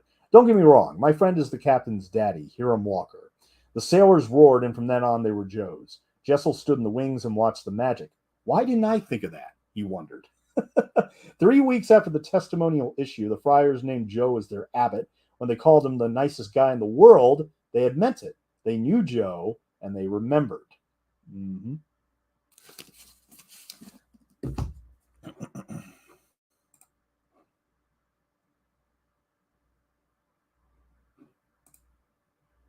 So, I mean, it's kind of bizarre that a lot of Joe E. Lewis's colorful tales that Art Cohn describes in this book are just not in this movie. I mean, after his attack by the gangsters in Chicago, we basically abandoned the mafia at that point. We don't really ever go back to the mafia. But it's funny that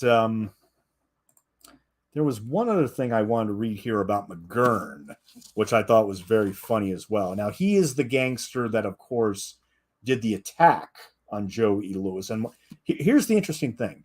Even though Capone had, of course, ordered the St. Valentine's Massacre of 1926,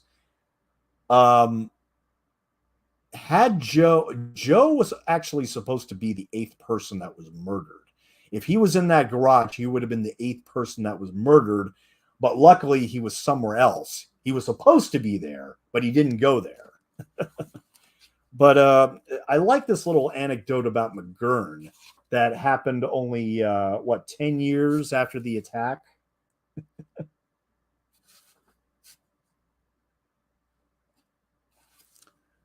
See, was that 82 to 84 here?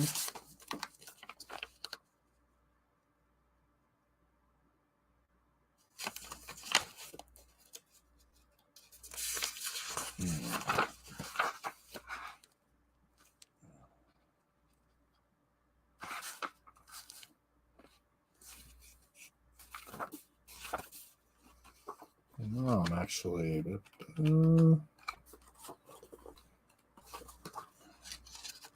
I just mentioned George Jessel. There's actually a picture.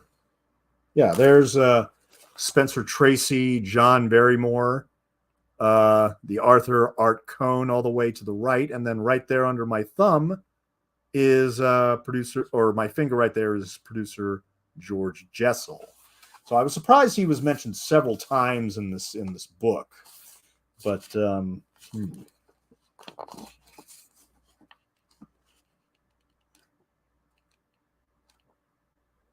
okay, I don't know where it is in the book offhand, but there is a story where basically McGurn had come to Joe E. Lewis 10 years later, shook his hand, and was rather apologetic.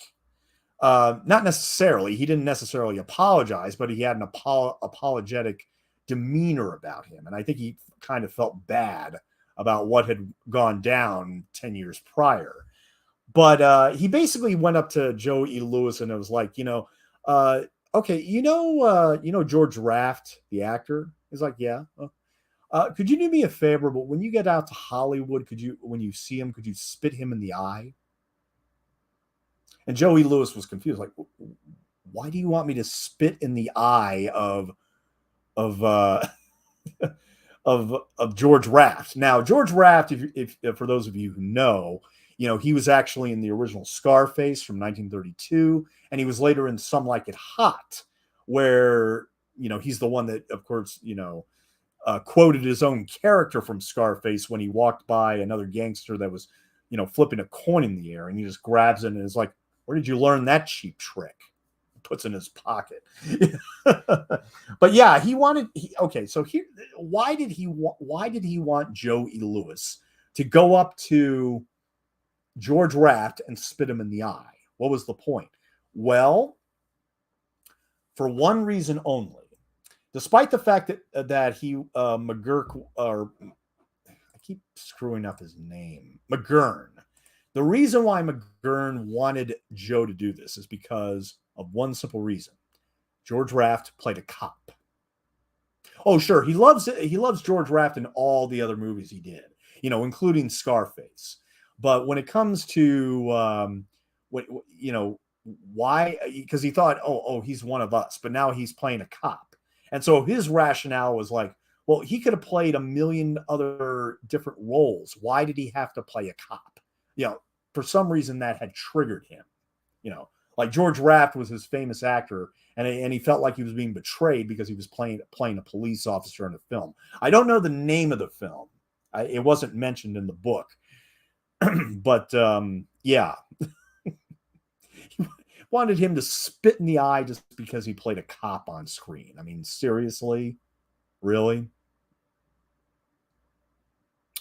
Now, and of course, as we one of the lovely ladies that we meet in this lineup is, of course, Mitzi Gaynor. But as you can see, with the rings and everything, that he is in fact planning to marry.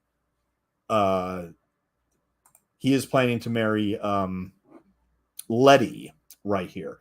Now, the movie and the book, when it comes to the character of Letty Page, they kind of go different routes because I think the book is actually a bit more satisfying. Which this, of course, this relationship doesn't really last. But the thing is that I mean, he and Letty were together for several years, and I think that she got very impatient at him. Uh, she wanted to get married.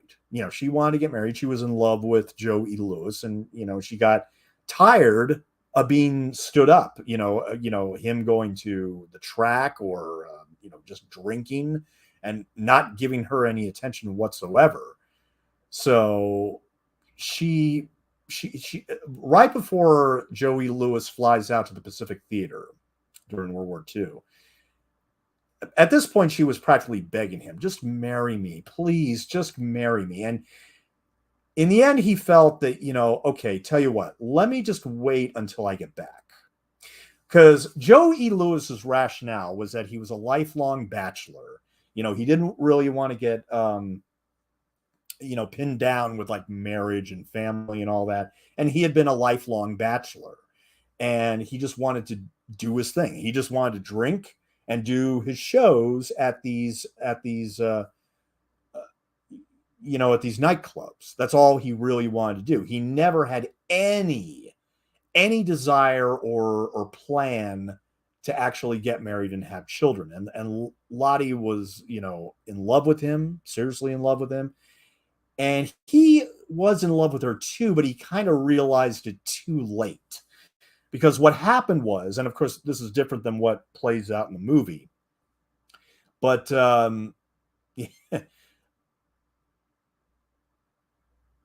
in real life, that's what happened, is that he basically left and said, well, we'll talk about it when I get back. While he was in the Pacific, while he was there, he actually got, shades of Down Among the Sheltering Palms, because he got involved with some of the island native girls there. He got this necklace from one of them, which was apparently, according to the chief of the tribe, that was like her virgin necklace. Yeah, her virgin necklace. So when he brought it back, I mean, whoever told him to look, this is a very, very rare thing. Yeah. And the point is that the of course they wanted to give away the girl, not the necklace, but he just wanted the necklace. And while he was there, that's when he realized, you know what, I love her, Jeanne Crain, Letty. I love Letty. I want to marry her as soon as I get back. And he does get back, and very, very sadly, it's actually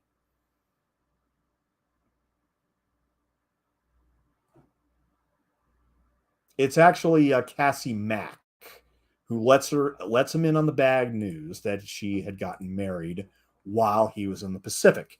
And I was just thinking, like, okay, they could have gotten engaged. I mean, I can understand his reservations, and he laid them out very, very clearly in the book of why he was not ready to get married, or just wasn't willing to get married at that point in time. In fact, he even said, right girl, wrong time.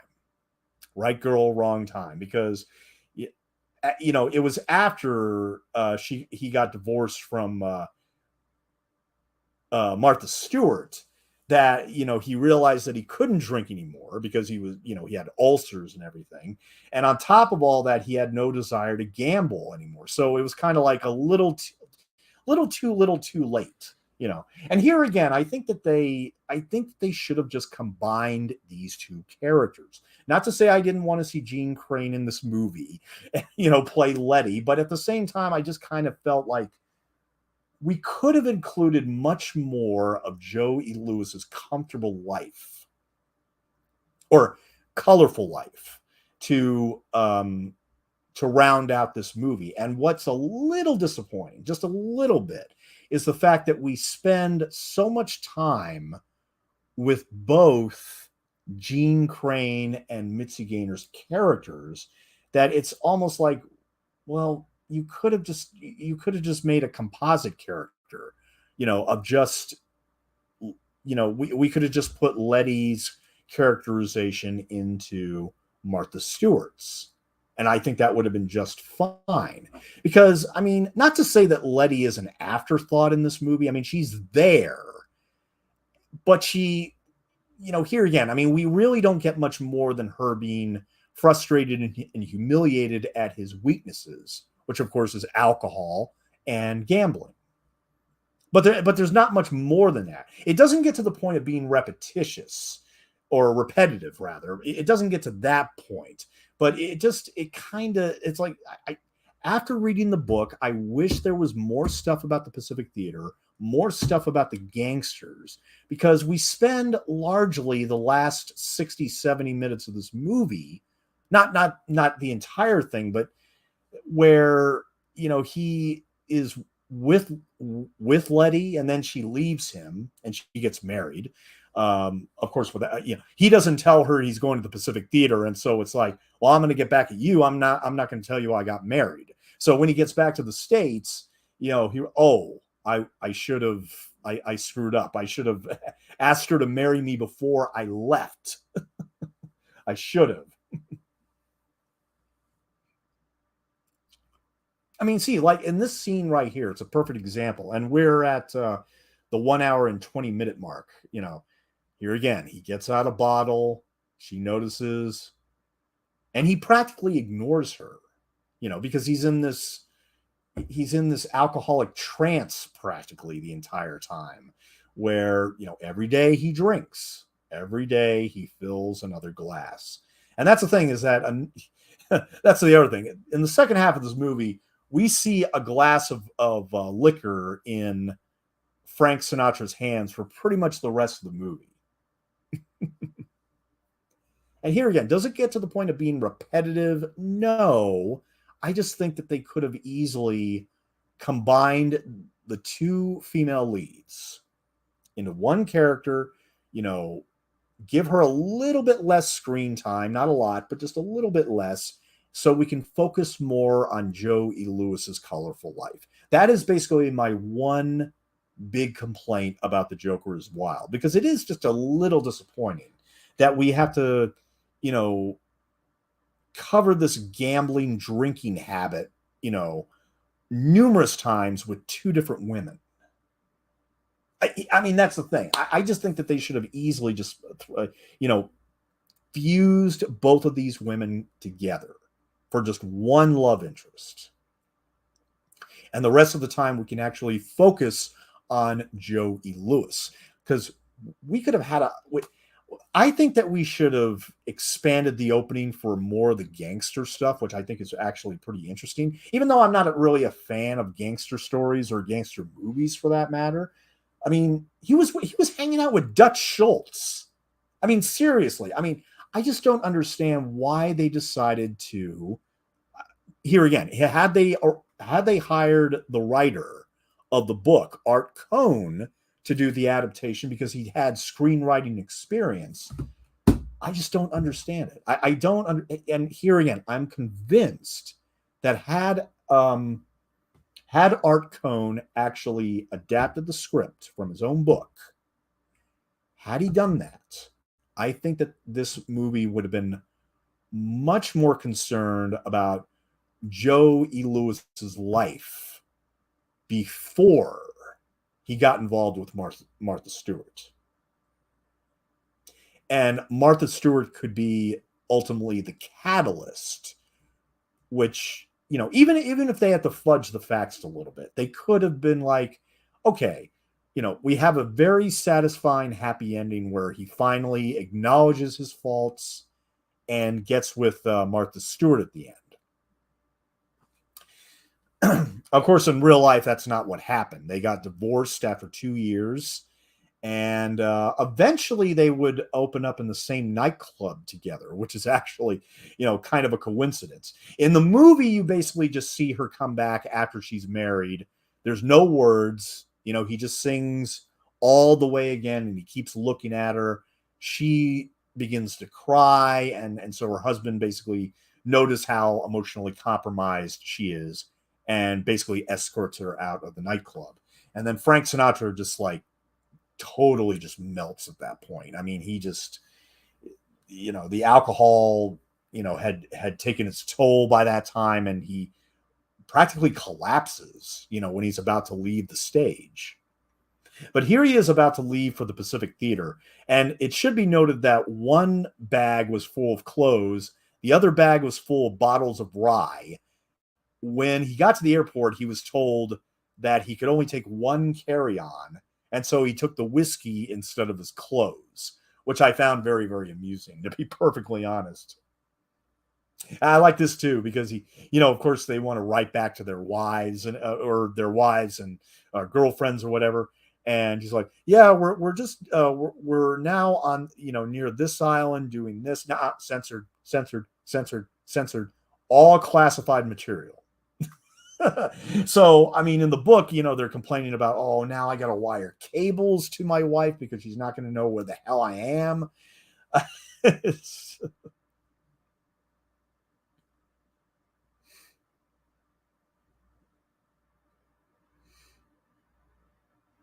But yeah, I mean, there was just so much other stuff from the book that I think that they could have incorporated in some way, even if they were just going to gloss over it.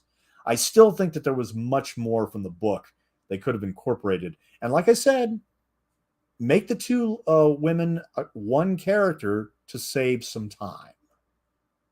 You know. And I do love the ending of the book much more than the movie. I will say that as well, because at the end of the book, and I'll just go ahead and say this, is that 10 years later, when he meets with Martha Stewart again, he asks her, "Do you want to go for a walk?" And the he asked her out. He asked her out on a walk, and she rejects it.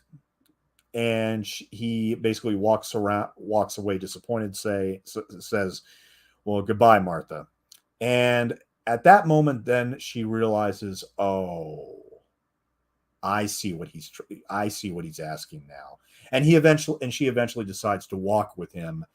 And even though they didn't get back together, or anything, and in real life and in the movie, it kind of implies that they may get back together, which, I think is okay for this movie. But I do prefer the ending of the book. I definitely do.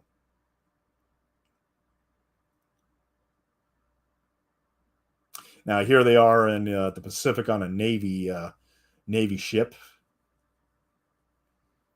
I mean, here again, I mean, just the stories of them entertaining the USO troops. And granted, this is his good friend who's been in the whole movie with him, Austin Mack.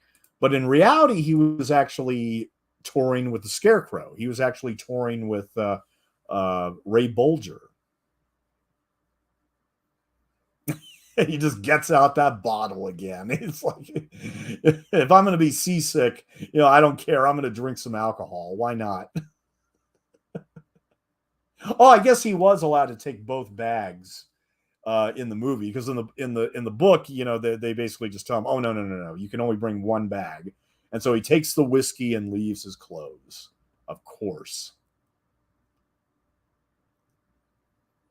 But here again, to give credit where credit is due, the screenwriter does include a lot of the book at any rate. And, there's this moment coming up where Frank Sinatra actually gets on the phone because he wants to actually call her. And that's when, um,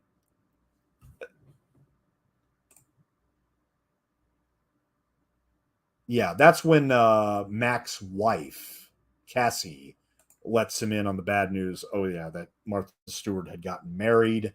And unfortunately, that was it. And we don't really see her again, because shortly after that, then Joe E. Lewis gets involved with Martha Stewart. But in this movie, we actually see Jeanne Crain and her husband very, very briefly. And I'm okay with that. I'm okay with the fact that, I mean, that was a nice little exit for her character for what it was. But I still think that they should have combined both Mitzi and Jean's characters. Save a little bit of time, give a little bit more attention to his history, as opposed to his romances. You see what I'm saying? Because even though that was definitely, I mean, one of his flaws that he acknowledged was that he was a very, very shy guy, and he just didn't, he didn't. It's not that he didn't like women; he did, but but then again, he didn't really bring it upon himself to actually talk to them. And because a lot of times he wanted to be alone in his apartment, drinking or doing whatever, and just not, I think Joey Lewis preferred to be alone. I think there was something about, after his attack, and he had to deal with so many ups and downs for the rest of his life, seeing these doctors and dealing with ulcers, and that kind of thing. And I just kind of think that, not just the alcohol, but I think that the attack and the injury that he suffered, just took a major toll on his career. And then, like I said, the alcohol only exasperated that.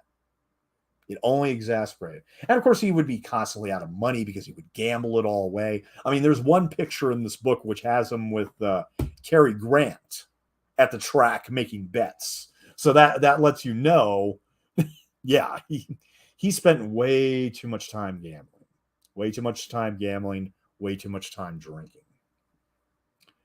And here again, even though the alcoholism in the story is very, very important, it is very important. I just don't understand why they couldn't have incorporated just a bit more, a bit more of the colorful things with the gangsters and, the Pacific Theater. And I said to myself, you know what, there's just not enough of that. And there's just a tad too much of his scenes with Jeanne Crain in particular, more so Jeanne Crain than Mitzi Gaynor. And oh man, Mitzi Gaynor is now on screen, and as ever, she's a knockout. Even with the black and white photography, she is an absolute knockout in this movie. Now, the cinematographer of The Joker is Wild is a man by the name of Daniel L. Pfapp, born in Kansas City, 1904, and he passed away in 1986 at the age of 82. He is best known for his color photography for West Side Story, which won him the Academy Award, but he was also nominated that same year for a Billy Wilder movie called 1, 2, 3, which is actually one of my favorite comedies of all time. And that is in black and white, but it's still exceptional black and white photography.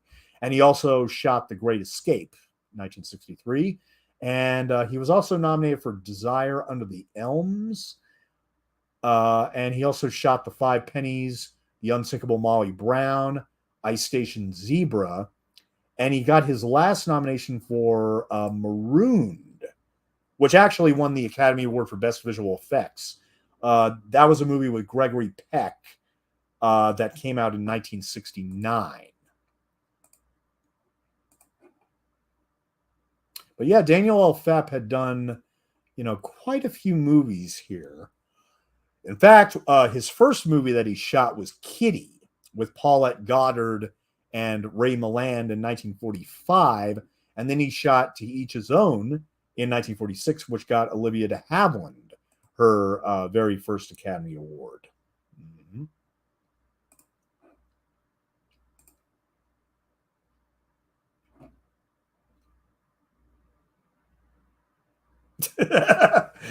The way Mitzi just exits the stage to the right is just, or to the left rather, from my point of view, it's incredible. But she is just too delightful for words, too delightful.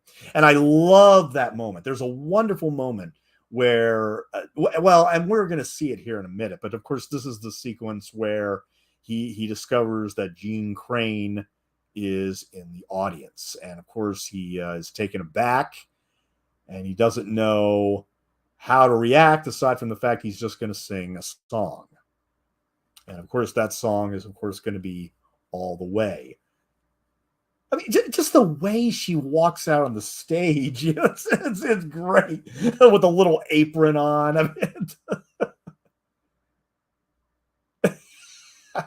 and I love how she kind of fools him right here because he thinks, oh man, Mitzi is just, oh, she is too much of a delight for words, way too much of a delight. And that's the thing, is that in this movie she is on fire pretty much the entire time, as usual. Although, of course, the slightly disappointing thing is that she only has maybe 30 to 40 minutes of screen time at best. And of course, he's disappointed because he actually got tea instead of his normal rye.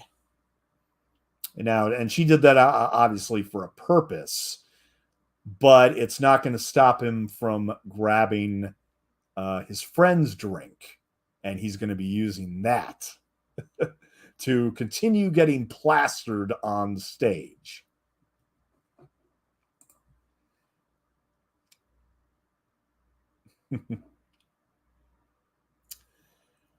I think I covered pretty much. Well, yeah, I think we pretty much covered about 95% of this movie in terms of the commentary. But we are at 1 hour, 32 minutes, and 30 seconds. 1 hour, 32, 30. So we have approximately 34 minutes left to go as Joey Lewis continues to, tell his jokes, which are definitely making people laugh. And then at that moment, he notices her.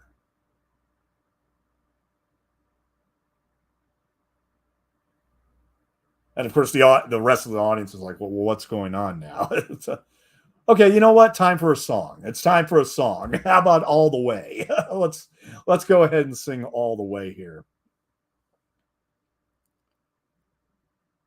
And like I said, All the Way won the Academy Award for Best Original Song.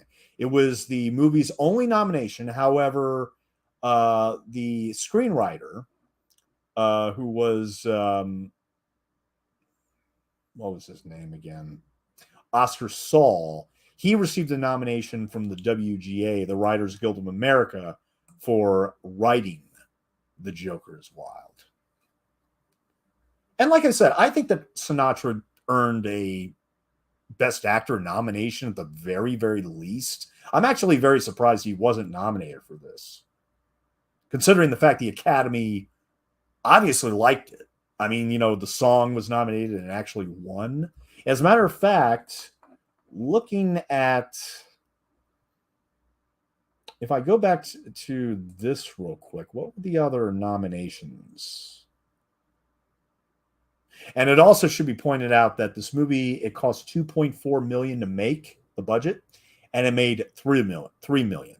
And it got generally good reviews. I mean, the Los Angeles Times, Philip K. Scheuer said Sinatra catches the bitter inner restlessness almost too well. When Lewis, highball in hand, is reciting them, the drunk monologues, his natural clown's grin takes the curse off their cynicism.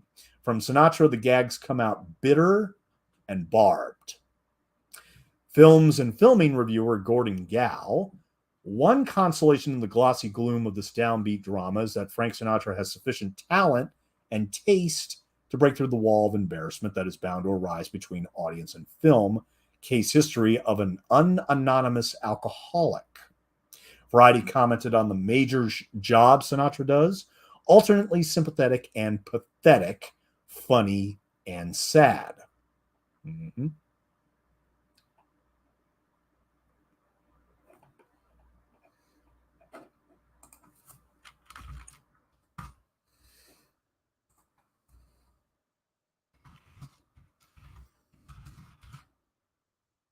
It also should be pointed out that even though Frank Sinatra, believe it or not, wanted to be the Joker on the 1960s Batman television series, but they already hired a Joker. They had hired Cesar Romero. who was never as big as Frank Sinatra, but he was obviously, he became a Latin lover star on the screen in the 40s and 50s. And so to see him in the white makeup and the green hair, but no, Frank Sinatra lobbied for the Joker. He really wanted to be the Joker in the 1960s television series. And the funny thing is that the very first episode with the Joker, which is episode 5, it's called The Joker is Wild. And here again, I mean, I don't know why exactly Paramount changed the title to All the Way for its re-release. I can only assume it's because of the fact that it became much more well-known because of the song. But I honestly don't know.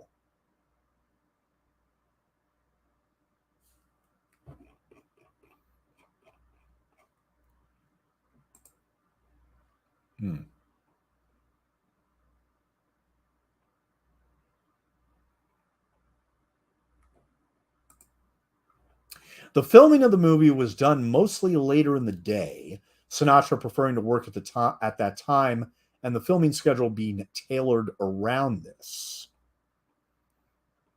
Mm-hmm. Otherwise, there's not that much more in terms of, but in terms of reviews over at IMDb, this is what I got. There's 32 reviews, and some of them just gave this film 10 out of 10, just full 10 out of 10. When The Joker is Wild first came out, I saw it at the Nostrand Theater in Brooklyn, New York. It was the best possible first exposure to Frank Sinatra.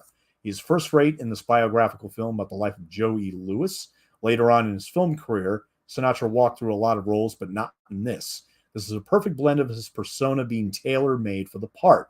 I agree. The supporting cast of Eddie Albert, Jeanne Crain, Mitzi Gaynor, Jackie Coogan, Beverly Garland are also all well cast and give Frank excellent support. I agree with that. I have a bootleg copy of this movie, but hopefully Paramount will put this out one day.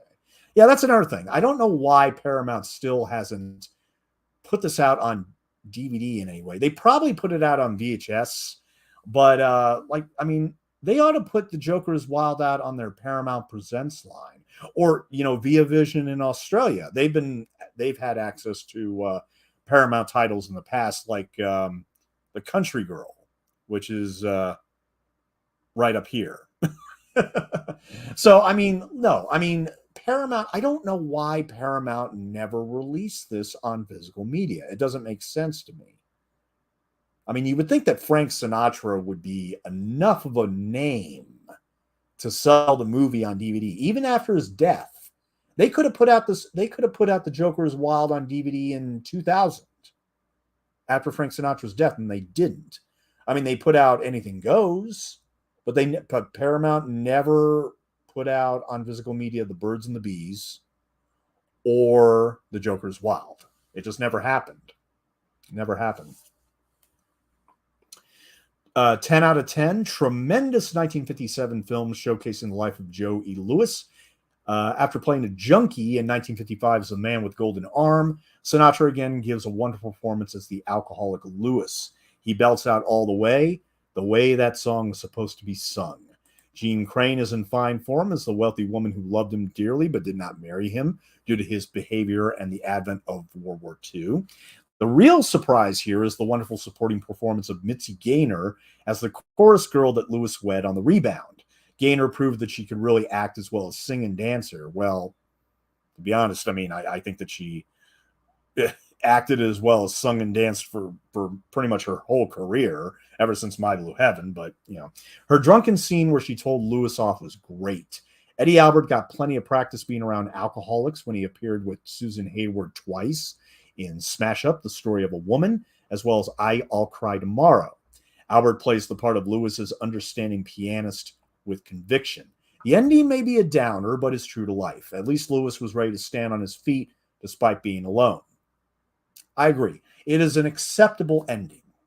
It is an acceptable ending, even if it's not as satisfying as the book ending. Because even in the book, that they're not going to get back together, but they kind of kiss and make up in their own interesting way.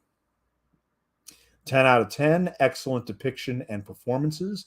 8 out of 10, Saloon Song Blues. 8 out of 10, one of Sinatra's best. The Joker is Wild, Sinatra's best. Brilliant movie where Sinatra goes all the way. 8 out of 10. Superb Sinatra performance, The Beauty of Jeanne Crain, and a serious biopic. 10 out of 10, Frank Sinatra is an underrated actor. 10 out of 10, Frank at his best.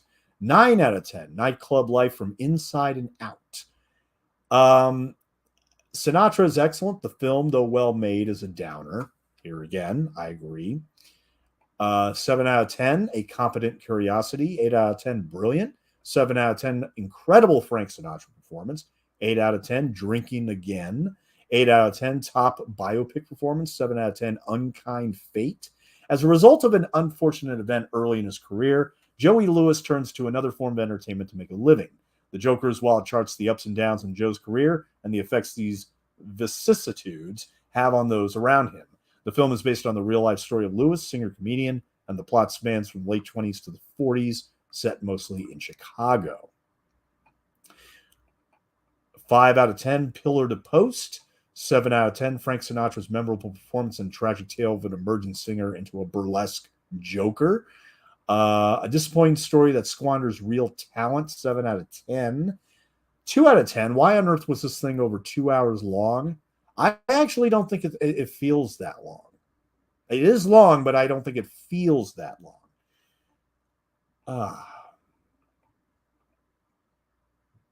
Yeah, and some of these reviews are like 3 out of 10 where they're complaining about the lack of DVD and everything. Curiously enough, my very good friend John, also known as Moon Spinner 55, he gave this movie a 4 out of 10 and called it crying on the inside masochism. Let me read this. Interminable biography of comedian-singer Joe E. Lewis is transformed into a Frank Sinatra star vehicle, which is handicapped by a leaden script that turns over all the old showbiz cliches, rarely revealing anything human. I don't quite agree with that. Lewis, a crooner in 1920 Chicago, is bullied by gangsters, but rebels and has his throat slashed. He recovers and enters burlesque as a comic, then becomes a full-time comedian with an alcohol problem. This is the kind of movie where the star is center stage, drunk, and slurring his words, and everyone in the audience, including his ex-fiancée, exchanges worried glances about his well-being. It's a nightclub, yet no one else is drunk, therefore no one else can infringe on Sinatra's spotlight. Well, I mean, there are several scenes of hecklers, in the book as well as the movie. I mean, he had to deal with a number of vulgar hecklers in his life, which were trying to upstage him whenever he tried to do his jokes. Frank is doing a real star turn, but these unplayable scenes are made up of time-worn pathos. The film is bolstered by solid supporting work from Eddie Albert, Jeanne Crain, and Beverly Garland, doing a sassy Eve Arden, but it's ultimately too long and too shapeless to hold interest. See, I disagree with that. My interest was held throughout, and I think that it may be just right in terms of the length. But here again,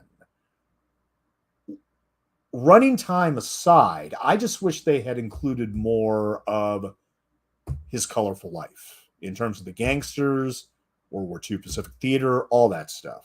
I just wish it had included more.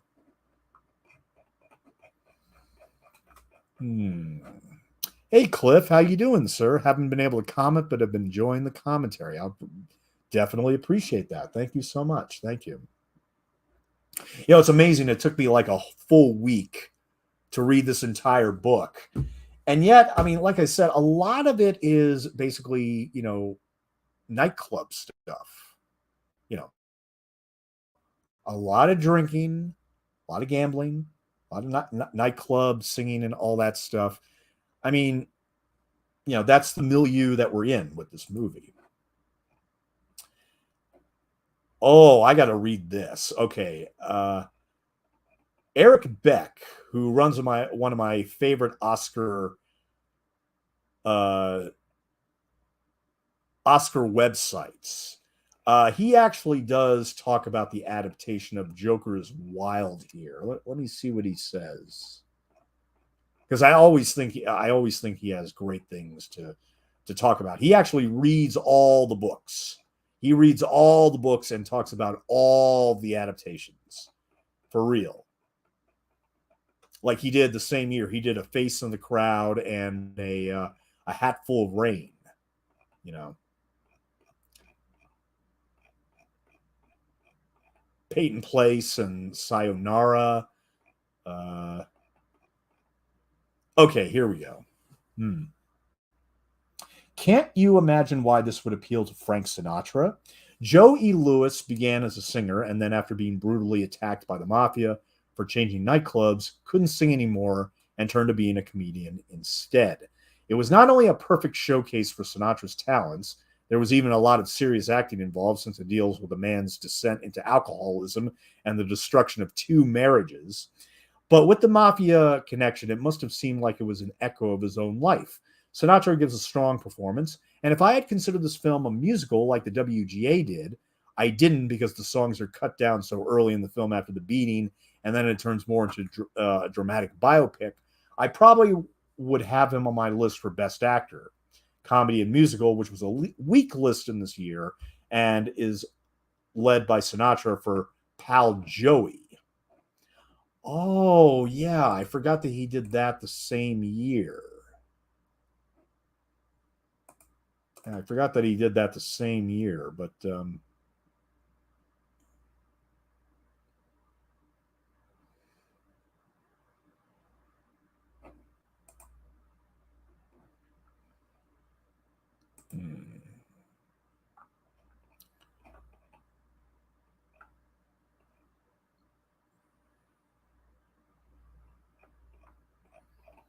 nothing there. Hmm. Derek Winnert gave The Joker is Wild 3.5 stars out of 4. Director Charles Vidor's hit 1957 musical The Joker is Wild starts Frank Sinatra as 20 Chicago nightclub speakeasy singer Joe E. Lewis. There's a strong star turn from Old Blue Eyes, pleasing playing from Mitzi Gaynor and Jeanne Crain as Lewis's Hot Flames, Martha Stewart and Letty Page, a good period feel, and among the nice period songs. The big best original song Oscar-winning number All the Way, music by Jimmy Van Heusen and lyrics by Sammy Cahn. Look out for the last of the Red Hot Mamas. Singer Sophie Tucker is herself, who in the story gives Lewis his break as a comedian. Also in the cast are Eddie Albert as Lewis's faithful pianist Austin Mack, Beverly Garland as Cassie Mack, Jackie Coogan as Swifty Morgan, Ted DeCorsia, Barry Kennedy, Leonard Graves, Valerie Allen, and Hank Henry. Sinatra read and bought the rights to Art Cohn's book. Then Paramount financed the film's production, headed by partners Lewis, Sinatra, Vidor, and Cohn, who were paid $400,000 and 75% of the film's net profits. Sinatra ended up with $125K and 25% of the film's profits, which in this case only pretty much amounted to maybe 0.6 million, if that. It pretty much broke even. It was more like a excuse me, it was more of a situation where the movie broke even rather than make any significant profits.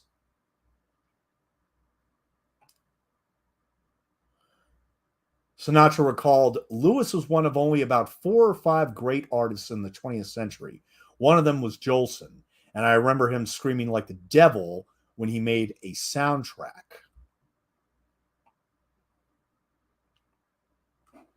Okay. Let's see.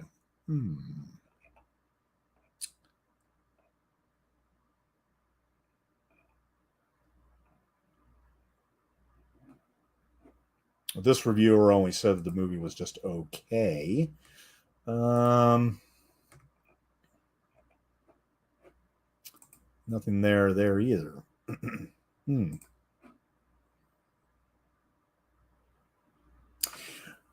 Yeah, so that is essentially the the gist of it. I've run out of things to say. I mean, we still got, we still got about 20 minutes to go here. So let's just enjoy the rest of the movie, because honestly, I've run out of things to say. I thought that with the book, I thought I would have had enough to say. Well, actually, there's still more of the book I could read, to be perfectly honest. I thought there was something else I wanted to read.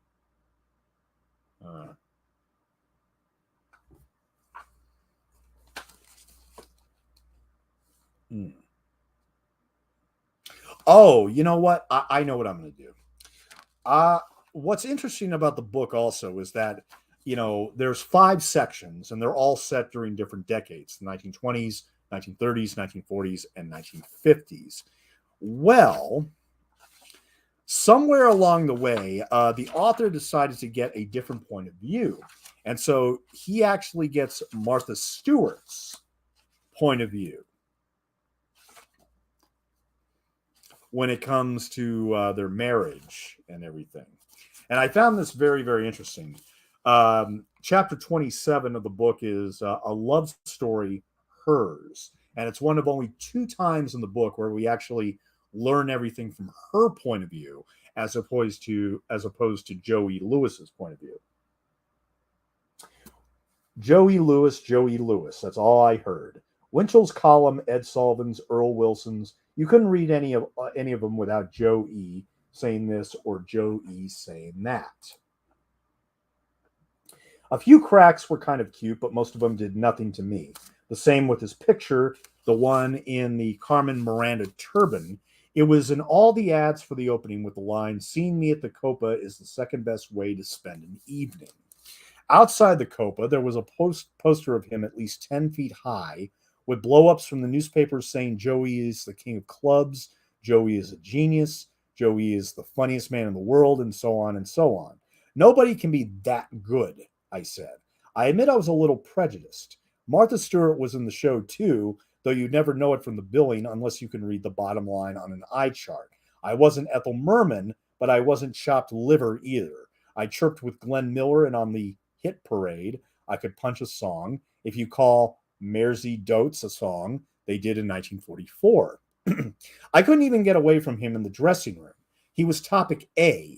You wouldn't think that kids in the Copa line had senses of humor as well developed as their chests, would you? They haven't. Mr. Lewis must be a lover. I surmised this I got to see. Don't ask me how I had lived that long without seeing him, but I hadn't. Not even in rehearsals, because he didn't work with the production numbers. Again, this is all from the interview with Martha Stewart. Not that Martha Stewart, but the actress Martha Stewart, played by Mitzi Gaynor. I didn't even take off my makeup. As soon as I knocked off Shoo Shoo Baby, I threw a wrap around me and found a place to stand in the back. I could take comics or leave them. 10 minutes of the best, and I had it. I didn't want Joe E. to flop. I just wanted him to prove that he was human, like the rest of us, and not a genius. It was no disgrace to lay a bomb now and then. Hardly anyone lives up to his buildup, especially in our business. His was too big, even if he had talent. The last thing I remember clearly that night was the band playing Chicago and Joe E. coming out. He sure took over. Fast. Everything he said and did was wonderful, even the lines that he had sounded like nothing in the columns. I didn't know if he was a genius, but he was the greatest thing I had ever seen on stage. He hit me like no other guy ever had. I was in love. The kind of love that comes once in your life if you're lucky. The kind you never get over completely. But I couldn't get near him. He said hello when we passed, but he didn't see me. I thought he had a wife or something, but it was worse. He wouldn't date anyone in the show. I should have let it go at that, but not Martha. I wanted him, and I was going to make him want me. Who was closest to him? Georgie Sanchez? All I had to do was cozy up to Sanchez. I did. I got to sit at the same table with Joe and 20 other people, but he had no eyes for me. I thought I'd play it smart. I wasn't pushing. Nothing was giving either. It's lucky I was in the Copa with him for 16 weeks. I never would have gotten next to him. One night we were sitting around between shows, and Sanchez said, "There's a new joint opening uptown. Let's go." That meant everybody, and he ordered a flock of cabs. Joe asked one of the girls if she would like to walk over with him. She laughed, thinking it was a gag. Joe asked another girl, and she looked at him as if he had lost his marbles. I wanted to scream, I'll walk over with you, but I didn't. I was still playing it smart, and I wasn't pushing. A third girl said no, no, and I could see he wasn't giving up. He was going to find out if there was a chorus girl in New York who would walk from one nightclub to another. At last he reached me, and I was so excited I just nodded. I couldn't talk. Let's walk through the park, he said, and we did. I don't remember anything we talked about, probably Sanchez. The only thing that mattered was that I was with him. The next night he invited me to dinner. He was so shy, like a boy asking for his first date. And do you know something? He made me feel the same way. I never thought I would feel that same way again. We stopped at Sanchez's table on the way out. What's this, George cracked? Are you moving in on my girl? I'm declaring myself, Joe said, and I noticed he wasn't smiling. I was Joe's girl for almost 2 years before marriage was mentioned. My mother mentioned it often. I knew it wouldn't be easy to sell Joe. Easy, just about impossible. But I promised Mom I'd try, not for her sake, but mine. I wanted to be Joe's wife more than anything else in the world. I wanted a home and children. Joe's children. What a campaign. I knew that the only way I could move Joe was through his friends, Joe's friends. They're the story of his life. He lives for him and he'll die for him. When I think of Joe's friends, all the laughs and all the tears, all the happiness and all the pain come back. To get the job as Joe's wife, I had to audition for Sanchez, Morovitz, Arnstein, Austin and Cassie, Toots, Swifty Morgan, his brothers, Boss, Jacoby, Harris, Bramson, Padell, and so many others. I don't know how it happened, but almost all of them wound up putting the pressure on Joe to marry me. It wouldn't work, he kept telling me. I had a feeling he hadn't gotten Letty out of the system, but it was more than that. The average man needs a wife, or thinks he does, which is the same thing. Joe isn't an average man. He came back from that terrible slashing all the way to the top without a woman. All those years he couldn't talk and couldn't make a dime. He had no woman to hold his hand, and he didn't need one. He was used to living alone. Sure, he got lonely, but he knew a lot of married people who were a hell of a lot lonelier than he was. Joe is a sensible man in most things. He honestly didn't think marriage was the answer. He knew himself, and I didn't. I didn't even know myself. But I pushed it. When I sang The Object of My Affections Until the End of Time in the show, I was singing only to Joe. It didn't move him. He came back with Don't Fence Me In. I couldn't match songs with Joe. Then he got sick, liver trouble. It had been a long time catching up with him. I was sitting with him in the hospital, and I was scared. The doctor had just warned him that he must never take another drink. Joe started to come back with a gag, but the doc, who had seen him work a few times, stopped him. And the only reason you see more old drunks than old doctors at the Copa is because the old doctors are too busy signaling the death certificates of chumps like you, usually for cirrhosis of the liver. I took Joe's hand after the doctor left. As soon as you're out of here, I said, we're going to be married, you're going to have a home, and live a normal life. Joe looked at me. I'm too old and sick. You're too young. I wanted to cry. Sure, he was in his 40s and I in my 20s, but I had a little mileage, and I was nobody compared to him. He opened up a whole new world for me, quite a world while it lasted. He recuperated in Miami Beach, and it might have been because his resistance was low or because he was on the wagon. But I finally got him to say yes. All right, Mother did, if you want to be technical, only he wouldn't say when. Let's ad-lib the date, he said, and Joe's a guy you can't take press. Or you can't press. Time passed, nothing happened. 2 or 3 of his pals were greasing the skids under me. They kept telling him I was a chiseler and I was out to take him. Finally, I went to Morovitz and said, Abe, you're Joe's lawyer. Draw up a contract that says I don't want anything from him. Put in there that I'll pay my own living expenses, and if the marriage blows up, God forbid, or anything happens to Joe, I can't ever claim a cent of his money. Wow. Abe said it was unnecessary, but I said it was there or there never would be a wedding. I didn't ask him, but he got a hold of Sanchez and Seymour Weiss. He's president of the I Love Joe E Association New Orleans chapter, and they had a long talk with Joe. She really loves you. She signed away everything. She has to be a hell of a girl to want to live with you. Or crazy. Joe didn't make any cracks. Martha knows my faults. I guess we'll have to live together as man and broad. We set a date, and a few days before the wedding was to take place, Joe called it off. Sanchez is in the St. Francis Hospital, he explained. Appendix. He saw how that bulletin hit me. I'm sorry, but there couldn't be a wedding without Sanchez. I didn't know I was marrying Sanchez, I said as sweetly as I could. The wedding was postponed for 2 weeks. 3 days later, my mother packed her things and said she was leaving. Now what? I asked. I can't stand you anymore, she said. And if you're smart, you'll come with me. Do you know what happened last night? Then she told me the 2 men who had the room next to hers in the hotel had been talking loudly, and she couldn't help overhearing one say to the other, "Why is Joe marrying a tramp like Stewart?" The other, according to Mother, replied, "He doesn't want to, but her old lady put the screws to him." Then Mother said that she heard the first one laugh and say, "Joe knows what he's doing. He's postponed it because Sanchez got a sudden attack of appendicitis. Joe's got a lot of friends as good as Sanchez, and haha, you never can tell when your appendix is going to act up, can you?"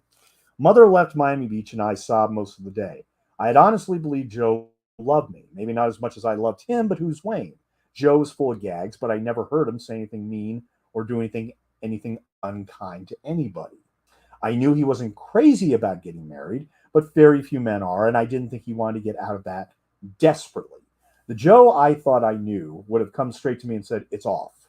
This wasn't like Joe.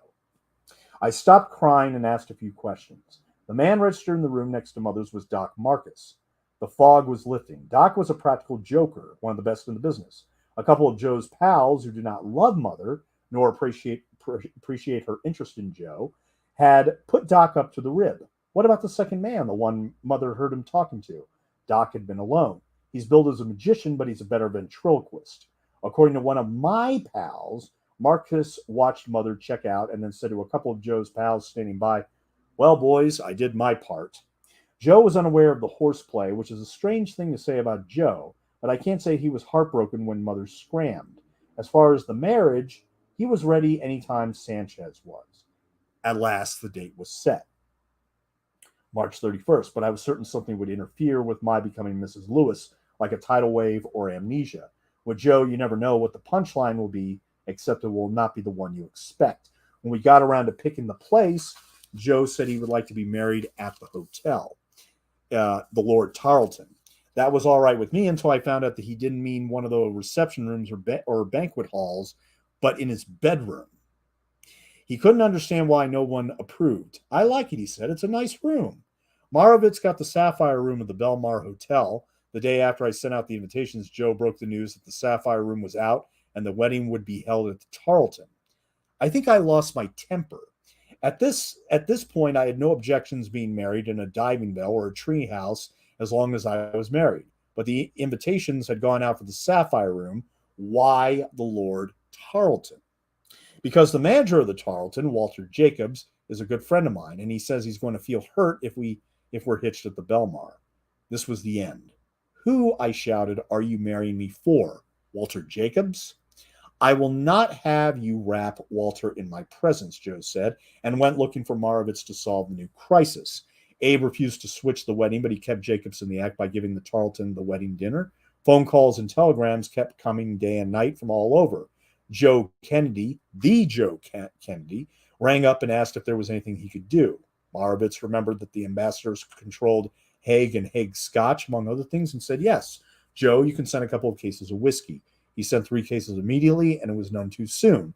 Justice Frank Murphy was supposed to come down from Washington and marry us, but at the last minute he wired collect that a case had come up in Supreme Court, and he was sorry, but he just couldn't leave. "A case of what?" Joe shot back. "The wedding was out of Damon Runyon." Everything was set, just like Joe's song about the groom. Almost. The Sapphire Room was very spacious, but the bride wasn't exactly sweet and gracious. The crowd was quickly growing. By now the hall was overflowing. But where, oh where, was the groom? The groom was outside, standing in the loveliest Florida thunderstorm you ever saw. Not that he couldn't get in. He wouldn't. "Joe, darling, you're holding up the wedding." I tried to keep my voice down. I didn't want to frighten him anyway. "There'll be no wedding," he said, "until my guests arrive." "Guests?" I exploded. "Who else could possibly come? You'll see." He had that boy stood on the burning deck. "Look." "Lover," I tried to sweet talk him inside, "there will be no room for the groom." No answer. He kept looking up and down the street.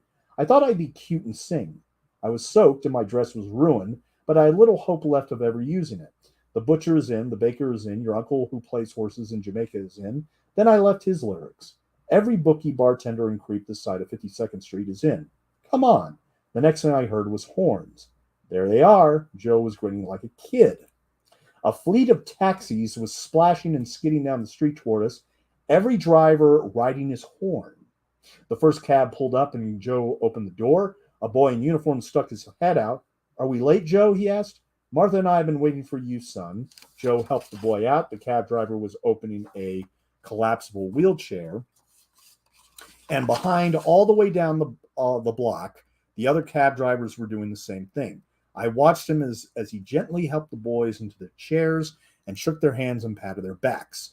When the last one was wheeled in, he turned to me. Now we can get married, he said. I broke up. This was my Joe, standing in the rain, keeping hundreds of people waiting, including a lot of big shots, so he could greet every one of the paraplegics he had invited from the army hospital.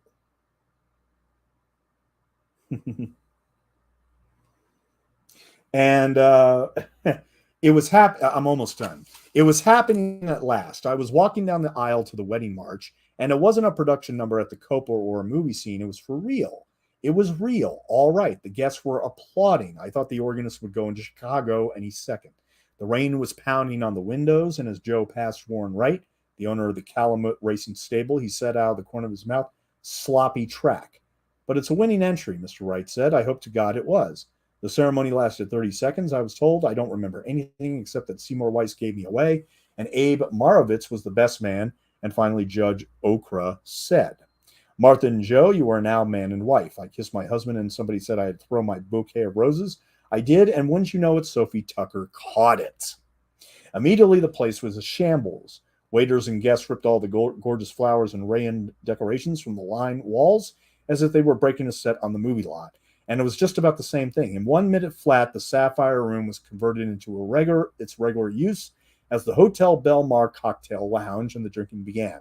I know how Cinderella felt when her golden coach suddenly turned into a pumpkin, but I guess I should have known that if I ever got Joe to marry me, it would have to be in a bar. There were a few fights. Naturally, Sophie Tucker found a stranger behind a potted palm and slugged him. I despise party crashers, she said. So do I, replied the stranger, holding his hand. Then what are you doing here? Sophie demanded. I'm Joey Lewis's brother-in-law, my brother replied. A select few, Joe's 20 closest pals, were invited to dinner at the Tarleton. 150 closest pals showed up. Harry Richmond, a smattering of Marx and Ritz brothers, and Sophie put on a terrible show. No room for the groom was the theme, naturally, and for a finale, everyone stood up and serenaded Joe with Sam, you made the pants too long. Sophie pulled up her dress. She was wearing long pants. If I lived to be as old as I look, to steal one of Joe's lines that day, March 31st, 1946, will be the biggest day of my life, even though it ended on April Fool's Day. And his version is basically just 2 sentences. A love story, his. Getting married was Martha's idea. I said it would be more fun to live in sin. Yeah, pretty much. Pretty much. Now, we are pretty much going to close the commentary with that. I mean, like I said, I mean, the movie, it comes to this point where, you know, Martha Stewart, is tired of him and not going to deal with his, alcohol abuse and his gambling anymore. I mean, we just saw several scenes of that and everything.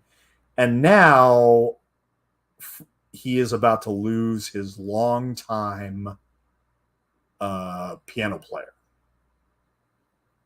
His wife comes in and basically tells him, he's got the bottle right in front of him. And she just tells him, you better find another piano player, and just walks out. It doesn't add anything else to that. Mm-hmm.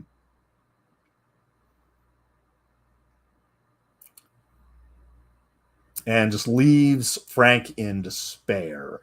And that's the thing. For the last 6 minutes, he's basically wandering around town, looking back on his life, and just in a very, very sad place. I mean, like I said, this is a downbeat movie, it's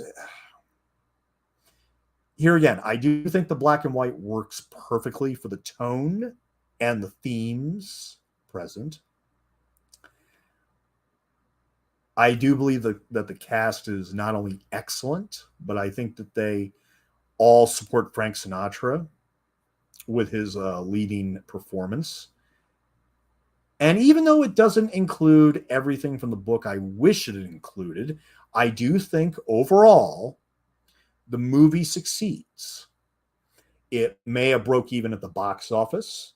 Nobody may remember today, even with Frank Sinatra and Mitzi Gaynor. But I do think it's one of Sinatra's best performances and one of the best movies that Mitzi Gaynor ever did.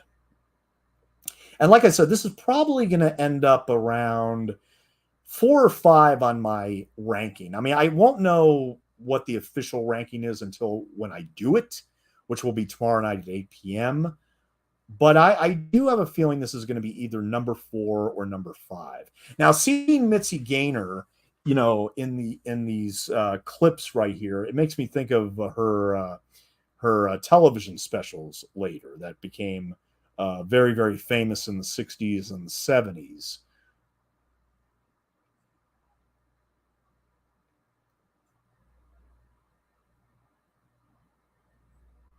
And no matter how much older she got, she was still a knockout.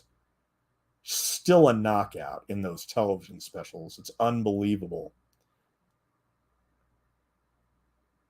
Now, if you look very carefully when he's looking at the piano in the window here, you actually see the keys of the piano playing.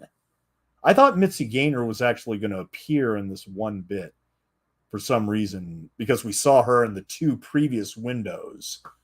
Or we would have seen his friend who left him after all that time finally give up on him. And so, and he has a conversation with himself here very briefly.